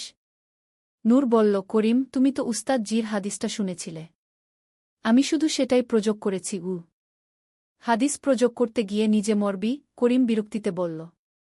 যে আল্লাহ অন্যদের মাধ্যমে আমার সাহায্য পৌঁছান, তিনি আমারও ব্যবস্থা করবেন। নূর শান্ত গলা উত্তর দিল। সেদিন ক্লাসের পর করিম নূরকে বলল, চল আমার সাথে। কি সে নূরকে নিয়ে গেল স্কুলের পাশের একটি রেস্তোরাঁ। যা ইচ্ছা অর্ডার করগু। নূর মাথা নাড়ল। না করিম, আমি পারব না গি। কেন? যে আমাকে খাওয়াবে আমি তার কাছে কৃতজ্ঞ হয়ে থাকব। কিন্তু একমাত্র আল্লাহ ছাড়া আর কারো কাছে আমি কৃতজ্ঞ হতে চাই না। কারণ সব ঋগদাতা তো তিনিই গু। করিম একটু অবাক হল। তাহলে তুই অভুক্ত থাকবি? আল্লাহ যা চান তাই হবে। তবে আমি চেষ্টা করব নিজের শ্রমে কিছু আয় করার গু। সেদিন বিকেলে নূর গেল স্থানীয় মসজিদে। সে ইমাম সাহেবকে বলল, হুজুর, আমি কি মসজিদ পরিষ্কার করার কাজ পেতে পারি? আমার কিছু টাকার দরকার। ইমাম সাহেব আব্দুর রহমান খান ছিলেন একজন বুদ্ধিমান ও দয়ালু মানুষ। তিনি নূরের অবস্থা বুঝতে পারলেন। বাবা, তুমি প্রতিদিন মাগরিবের পর মসজিদ পরিষ্কার করবে এবং ফজরের আগে এসে আয়ান দেওয়ার প্রস্তুতি সাহায্য করবে। এর জন্য মাসে ৫ টাকা পাবে গু। নূরের চোখে খুশির আলো ফুটল। জায়কাল্লাহু খায়রান, হুজুর গু। চতুর্থ অধ্যায়, নতুন শুরু। সেদিন থেকে নূরের জীবনে একটি নতুন রুটিন শুরু হল। ভোর ৪টায় উঠে মসজিদে যাওয়া, ফজরের আয়ানের আগে প্রস্তুতি, নামাজের পর ঘরে এসে স্কুলের জন্য তৈরি হওয়া, স্কুল থেকে ফিরে একটু বিরাম, তারপর আসরের নামাজ, মাগরিবের পর মসজিদ পরিষ্কার করা। প্রথম সপ্তাহেই নূর তার আয় থেকে অর্ধেক টাকা রেখে দিল আব্দুল করিম চাচা ও ফাতিমার জন্য। বাকি অর্ধেক দিয়ে দিল মায়ের হাতে। আমিনা খাতুন ছেলের এই পরিবর্তন দেখে অভিভূত। আল্লাহ তোকে লম্বা হায়াত দিন বেটা। তুই সত্যিকারের মুমিন হয়ে উঠছিস গ। এদিকে স্কুলে করিমের মধ্যেও পরিবর্তন আসতে শুরু করল। নূরের আচরণ দেখে সে ভাবতে শুরু করল। একদিন সে নূরকে জিজ্ঞেস করল, নূর, তুই কি কখনো রাগ করিস না? কখনো কারো উপর খিটখিট করিস না? নূর হাসল। করিম, রাসূলুল্লাহ শাহ বলেছেন, যে ব্যক্তি রাগের সময় নিজেকে সংযত রাখে, কিয়ামতের দিন আল্লাহ তাকে সবার সামনে ডেকে নিবেন এবং যে হুরি সে চাইবে তাকে সেই হুরি দেবেন। তাছাড়া রাগ করলে তো আল্লাহর শাস্তি পেতে হয়, আর মানুষের সাথে সম্পর্ক খারাপ হয় গিয়ে। কিন্তু রাগ তো স্বাভাবিক একটা আবেগ। ঠিক বলেছিস। কিন্তু আল্লাহ আমাদের বিবেক দিয়েছেন সেই আবেগ নিয়ন্ত্রণ করার জন্য। যখনই রাগ আসে আমি আউযুবিল্লাহি মিনাশ শাইতানির রাজিম পড়ি। তারপর অজু করি। রাগ চলে যায়। করিম এই পরামর্শ মনে রাখল। পঞ্চম অধ্যায়, কঠিন পরীক্ষা। ২ মাস কেটে গেল। নূরের জীবন অনেকটাই স্থিতিশীল হয়ে উঠেছে। আব্দুল করিম চাচা একটি নিরাপত্তা রক্ষীর চাকরি পেয়েছেন। ফাতিমা একটি দাতব্য বিদ্যালয়ে ভর্তি হয়েছে। সবকিছু ঠিকঠাক চলছিল। কিন্তু একদিন সকালে নূর স্কুলে গিয়ে শুনল যে তাদের ক্লাসের সবচেয়ে ভালো ছাত্র রফিক একটি বৃত্তি পরীক্ষায় অংশ নেবে। এই বৃত্তি পেলে সে একটি নামকরা স্কুলে পড়ার সুযোগ পাবে। শুধু তাই নয়, মাসিক ৫,০০০ টাকা স্টাইপেন্ডও পাবে। নূরের মনে একটা খারাপ চিন্তা এল। এই বৃত্তি তো তার বেশি দরকার। তার পরিবারের অবস্থা রফিকের চেয়ে খারাপ। তাহলে কেন সে এই সুযোগ পাবে না? কিন্তু পরক্ষণেই নূর নিজেকে সংযত করল। সে মনে মনে বলল, আস্তাগফিরুল্লাহ। এটা তো হিংসা। আর হিংসা হারাম গো। সেদিন বাড়িতে নূর মাকে এই বৃত্তির কথা বলল। তুই কেন অংশ নিবি না? মা জিজ্ঞেস করলেন। মা, পরীক্ষার ফি ৫ টাকা। আমাদের এত টাকা নেই। আমিনা খাতুন দীর্ঘশ্বাস ফেললেন। আল্লাহ যা চান তাই হবে বেটাগু। কিন্তু নূরের মনে তখনও দ্বন্দ্ব চলছিল। সে কি সত্যিই চেষ্টা করবে না? সেদিন রাতে তাহাজ্জুদের নামাজে নূর আল্লাহর কাছে দোয়া করল, ইয়া আল্লাহ, আপনি আমার অন্তরের অবস্থা জানেন। আমার পরিবারের অভাবন্টন আপনি দেখছেন। কিন্তু আমি কারো উপর হিংসা করতে চাই না। আপনি আমাকে সঠিক পথ দেখান। ষষ্ঠ অধ্যায়, আল্লাহর রহমত। পরের দিন স্কুলে হেডমাস্টার সাহেব একটি ঘোষণা দিলেন। তিনি বললেন যে বৃত্তির জন্য আবেদন করতে ইচ্ছুক যে কোনো ছাত্র পারবে এবং যাদের অর্থনৈতিক অবস্থা ভালো না তাদের ফি মাফ করে দেওয়া হবে। নূরের মনে আসার আলো জ্বল। কিন্তু সে ভাবল, এটা কি ঠিক হবে? রফিকের চেয়ে আমার নাম্বার কম। সে এই বৃত্তির বেশি দাগদার গু। কিন্তু করিম তাকে বলল, নূর, তুই যে পরিশ্রম করিস, তুই যেভাবে সবাইকে সাহায্য করিস, তোর এই সুযোগ পাওয়া উচিত। আল্লাহ হয়তো তোর জন্যই এই ব্যবস্থা করেছেন গু। নূর চিন্তা করল। সে ইমাম সাহেবের কাছে গেল পরামর্শের জন্য। ইমাম সাহেব বললেন, বাবা, তুমি সৎ উপায়ে চেষ্টা করো। হিংসা না করে, অন্যের ক্ষতি না করে যদি তুমি এগিয়ে যেতে পারো, তাহলে সেটাই আল্লাহর ইচ্ছা। রাসূলুল্লাহ শাহ বলেছেন, আল্লাহ সেই বান্দাকে সাহায্য করেন যে অন্যদের সাহায্য করে। তুমি যেভাবে সবার সেবা করছ, আল্লাহ তোমার সেবা করবেন গু। নূর সিদ্ধান্ত নিল। সে বৃত্তির জন্য আবেদন করবে। সপ্তম অধ্যায়, পরীক্ষার ফলাফল। বৃত্তি পরীক্ষার দিন নূর অনেক দোয়া-দুরূদ পড়ে পরীক্ষা দিল। সে যথাসাধ্য চেষ্টা করল, কিন্তু ফলাফলের চিন্তা আল্লাহর উপর ছেড়ে দিল। পরীক্ষার পর রফিক নূরকে বলল, নূর ভাই, তোমার পরীক্ষা কেমন হয়েছে? নূর বলল, আল্লাহই ভালো জানেন। তবে তোমার তো আরও ভালো হয়েছে নিশ্চয়ই? রফিক মাথা নাড়ল। আমার একটু সমস্যা হয়েছিল। গণিতের একটা অঙ্ক ভুল হয়ে গেছে গি। নূর সান্ত্বনা দিল, কোনো সমস্যা নেই। আল্লাহ যা ভালো তাই হবে। 2 সপ্তাহ পর ফলাফল ঘোষণা হল। অবিশ্বাস্যভাবে নূরই প্রথম হয়েছে। রফিক দ্বিতীয়। রফিক দৌড়ে এসে নূরকে অভিনন্দন জানাল। নূর ভাই, তুমি পেরেছ। আমি খুব খুশি গু। নূর চোখে জল নিয়ে বলল, রফিক, তোমার এই আচরণ দেখে আমি বুঝতে পারছি তুমি কতটা বড় মনের মানুষ। আল্লাহ তোমাকেও অবশ্যই ভালো কিছু দেবেন গু। আসলেই পরের মাসে রফিক আরেকটি বৃত্তি পেল। 8ম অধ্যায়, নতুন জীবন। নতুন স্কুলে নূরের জীবন অনেক পাল্টে গেল। সে এখন একটি উন্নত পরিবেশে পড়াশোনা করছে। কিন্তু তার আচরণে কোনো অহংকার আসেনি। সে আগের মতোই বিনয়ী, সবার সাহায্যকারী এবং আল্লাহভীরু থেকে গেল। নতুন স্কুলে তার সহপাঠীরা বেশিরভাগই ধনী পরিবারের ছেলে। কিন্তু নূর কারো সাথে নিজেকে তুলনা করত না।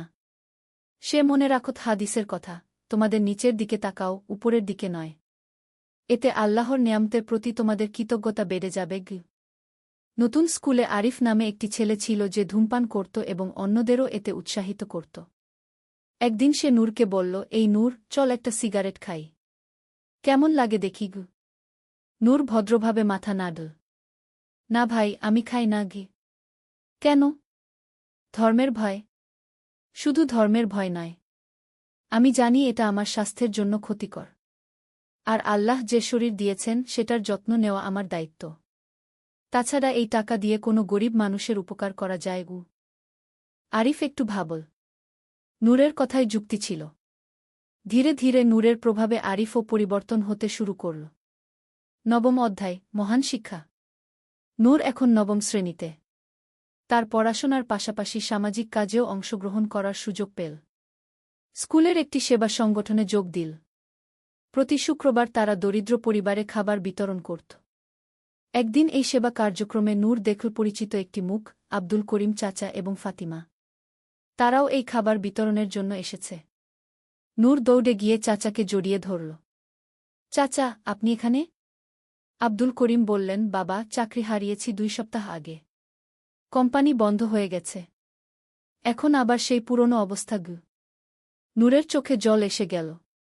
সে তৎক্ষণাৎ তার পকেট থেকে তার মাসিক স্টাইপেন্ডের অর্ধেক টাকা বের করে চাচার হাতে দিল।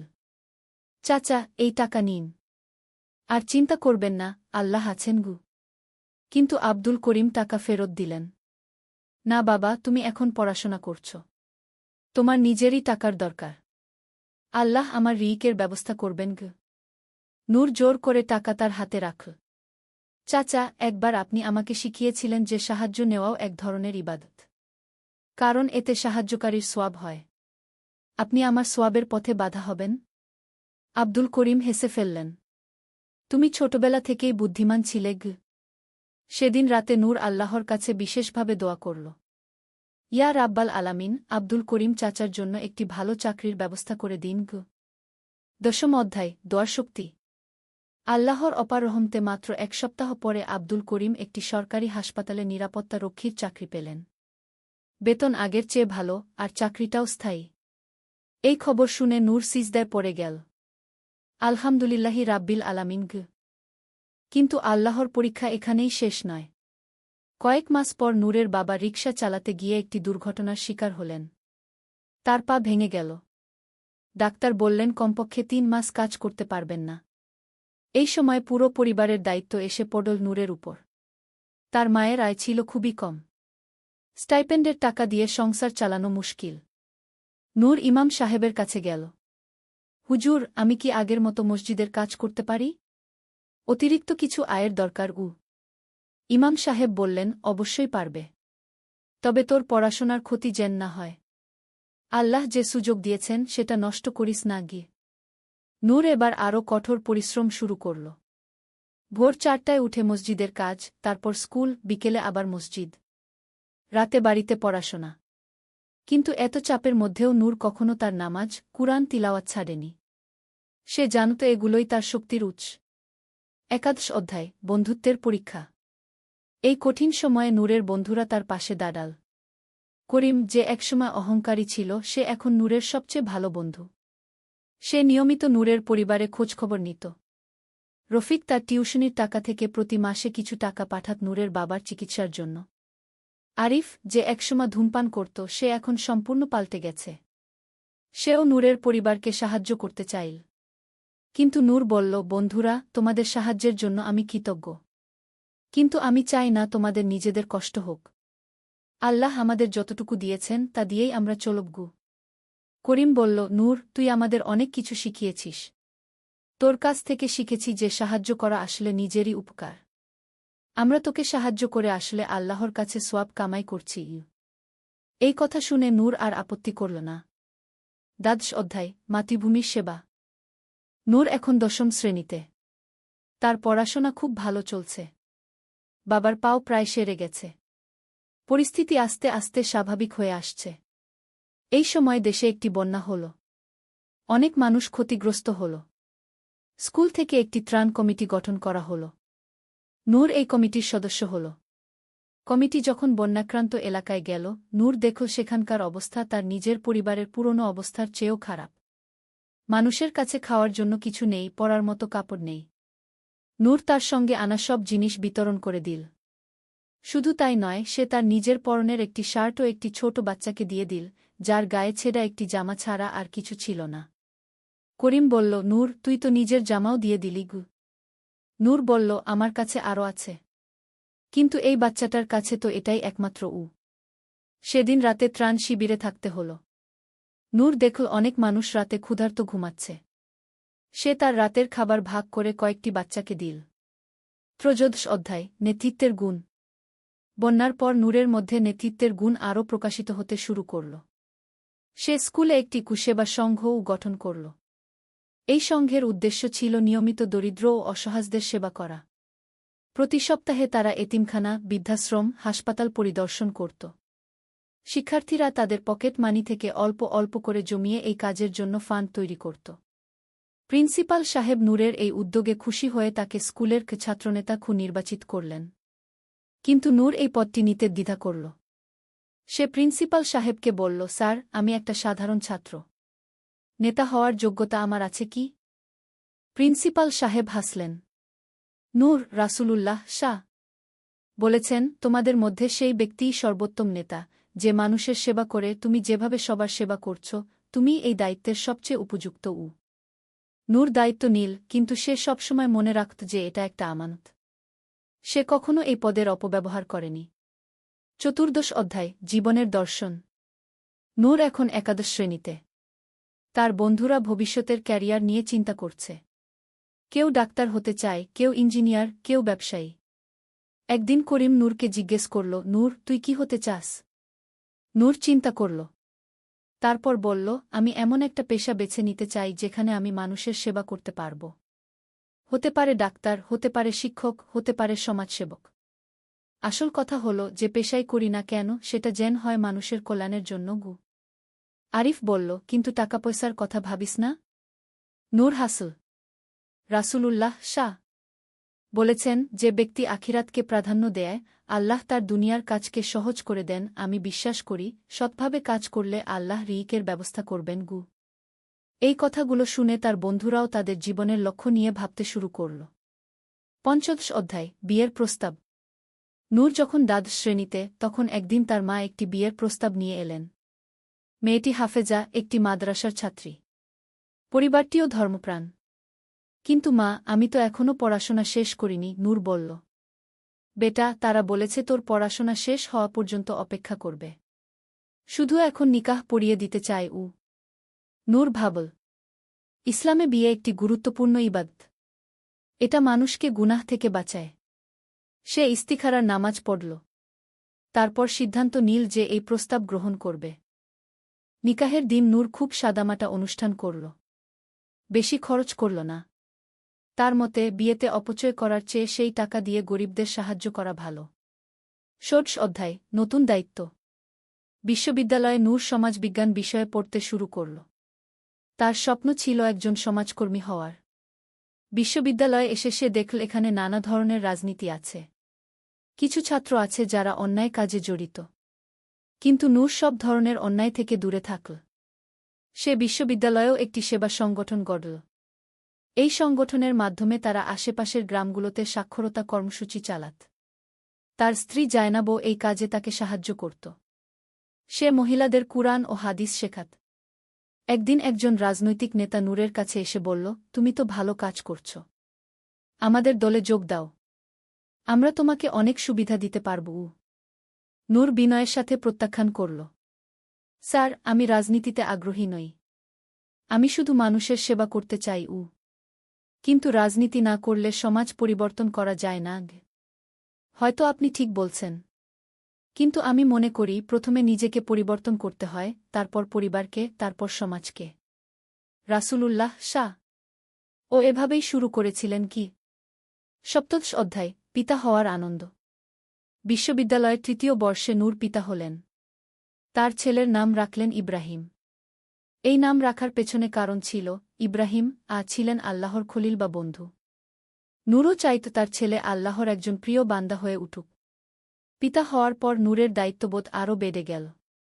সে আরও কঠোর পরিশ্রম করতে শুরু করল। কিন্তু পরিবারের জন্য সময়ও বের করত। তার স্ত্রী জায়নাব একটি আদর্শ মুসলিম নারী। সে নূরের সব কাজে সহযোগিতা করত। তারা দুজনে মিলে ইব্রাহিমকে ইসলামিক মূল্যবোধ শেখাতে শুরু করল। ইব্রাহিম যখন প্রথম কথা বলতে শিখল, তার প্রথম শব্দ ছিল আল্লাহ গু। নূরের চোখে জল এসে গেল। অষ্টাদশ অধ্যায়, স্নাতক ও কর্মজীবন। বিশ্ববিদ্যালয় থেকে স্নাতক হওয়ার পর নূর একটি বেসরকারি সংস্থায় কাজ শুরু করল। এই সংস্থাটি গ্রামাঞ্চলে শিক্ষা ও স্বাস্থ্যসেবা নিয়ে কাজ করত। নূরের কাজ ছিল মাঠ পর্যায়ে গিয়ে মানুষের সমস্যা বুঝা এবং সেগুলোর সমাধান খুঁজে বের করা। তার বেতন খুব বেশি ছিল না, কিন্তু কাজে সন্তুষ্টি ছিল অসীম। একদিন তিনি একটি প্রত্যন্ত গ্রামে গেলেন। সেখানে দেখলেন একটি স্কুল আছে কিন্তু শিক্ষক নেই। বাচ্চারা দিনের পর দিন স্কুলে এসে বসে থাকে, কিন্তু কেউ তাদের পড়ায় না। নূর সিদ্ধান্ত নিলেন যে সপ্তাহে কমপক্ষে 2 দিন এখানে এসে বাচ্চাদের পড়াবেন। তিনি নিজের খরচে এখানে আসা যাওয়া করতে লাগলেন। তার স্ত্রী জায়নাব কখনো আপত্তি করেননি। বরং তিনি বলতেন, আপনি সঠিক কাজই করছেন, আল্লাহ আমাদের রিজিকের ব্যবস্থা করবেন। 49 অধ্যায়, সমাজে প্রভাব। নূরের কাজের খবর আস্তে আস্তে চারদিকে ছড়িয়ে গেল। অনেক মানুষ তার দ্বারা অনুপ্রাণিত হয়ে সমাজসেবায় নেমে পড়ল। তার পুরনো বন্ধু করিম এখন একজন সফল ব্যবসায়ী। কিন্তু নূরের প্রভাবে সে তার আয়ের একটা অংশ নিয়মিত দাতব্য কাজে খরচ করে। রফিক হয়েছে ডাক্তার। সে প্রতি সপ্তাহে একদিন বিনামূল্যে গরিব রোগী দেখে। আরিফ শিক্ষক হয়েছে। সে তার স্কুলে একটি নৈতিক শিক্ষা ক্লাব খুলেছে। সবার মধ্যেই নূরের সেই ছোটবেলার প্রভাব দেখা যাচ্ছিল।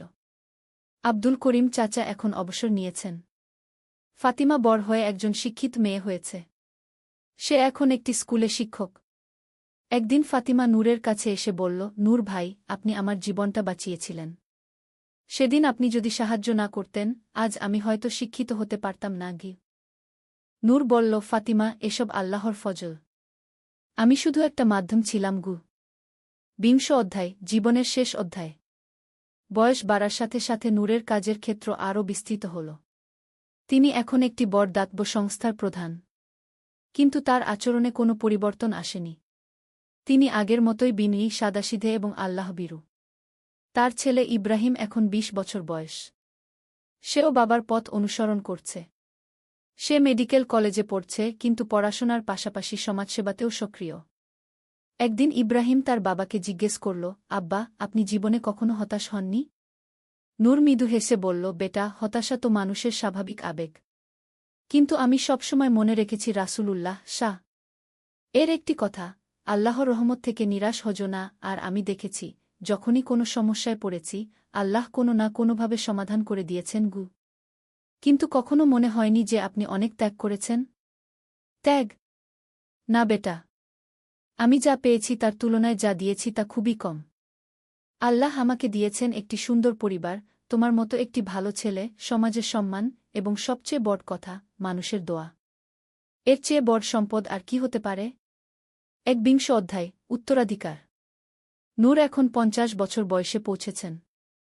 তার প্রতিষ্ঠিত দাতব্য সংস্থা এখন সারা দেশে কাজ করছে। হাজার হাজার গরিব শিশু শিক্ষা পাচ্ছে, অসহায় মানুষ চিকিৎসা সেবা পাচ্ছে। কিন্তু নূরের সবচেয়ে বড় গর্ব হল তার ছেলে ইব্রাহিম। সে এখন একজন ডাক্তার, কিন্তু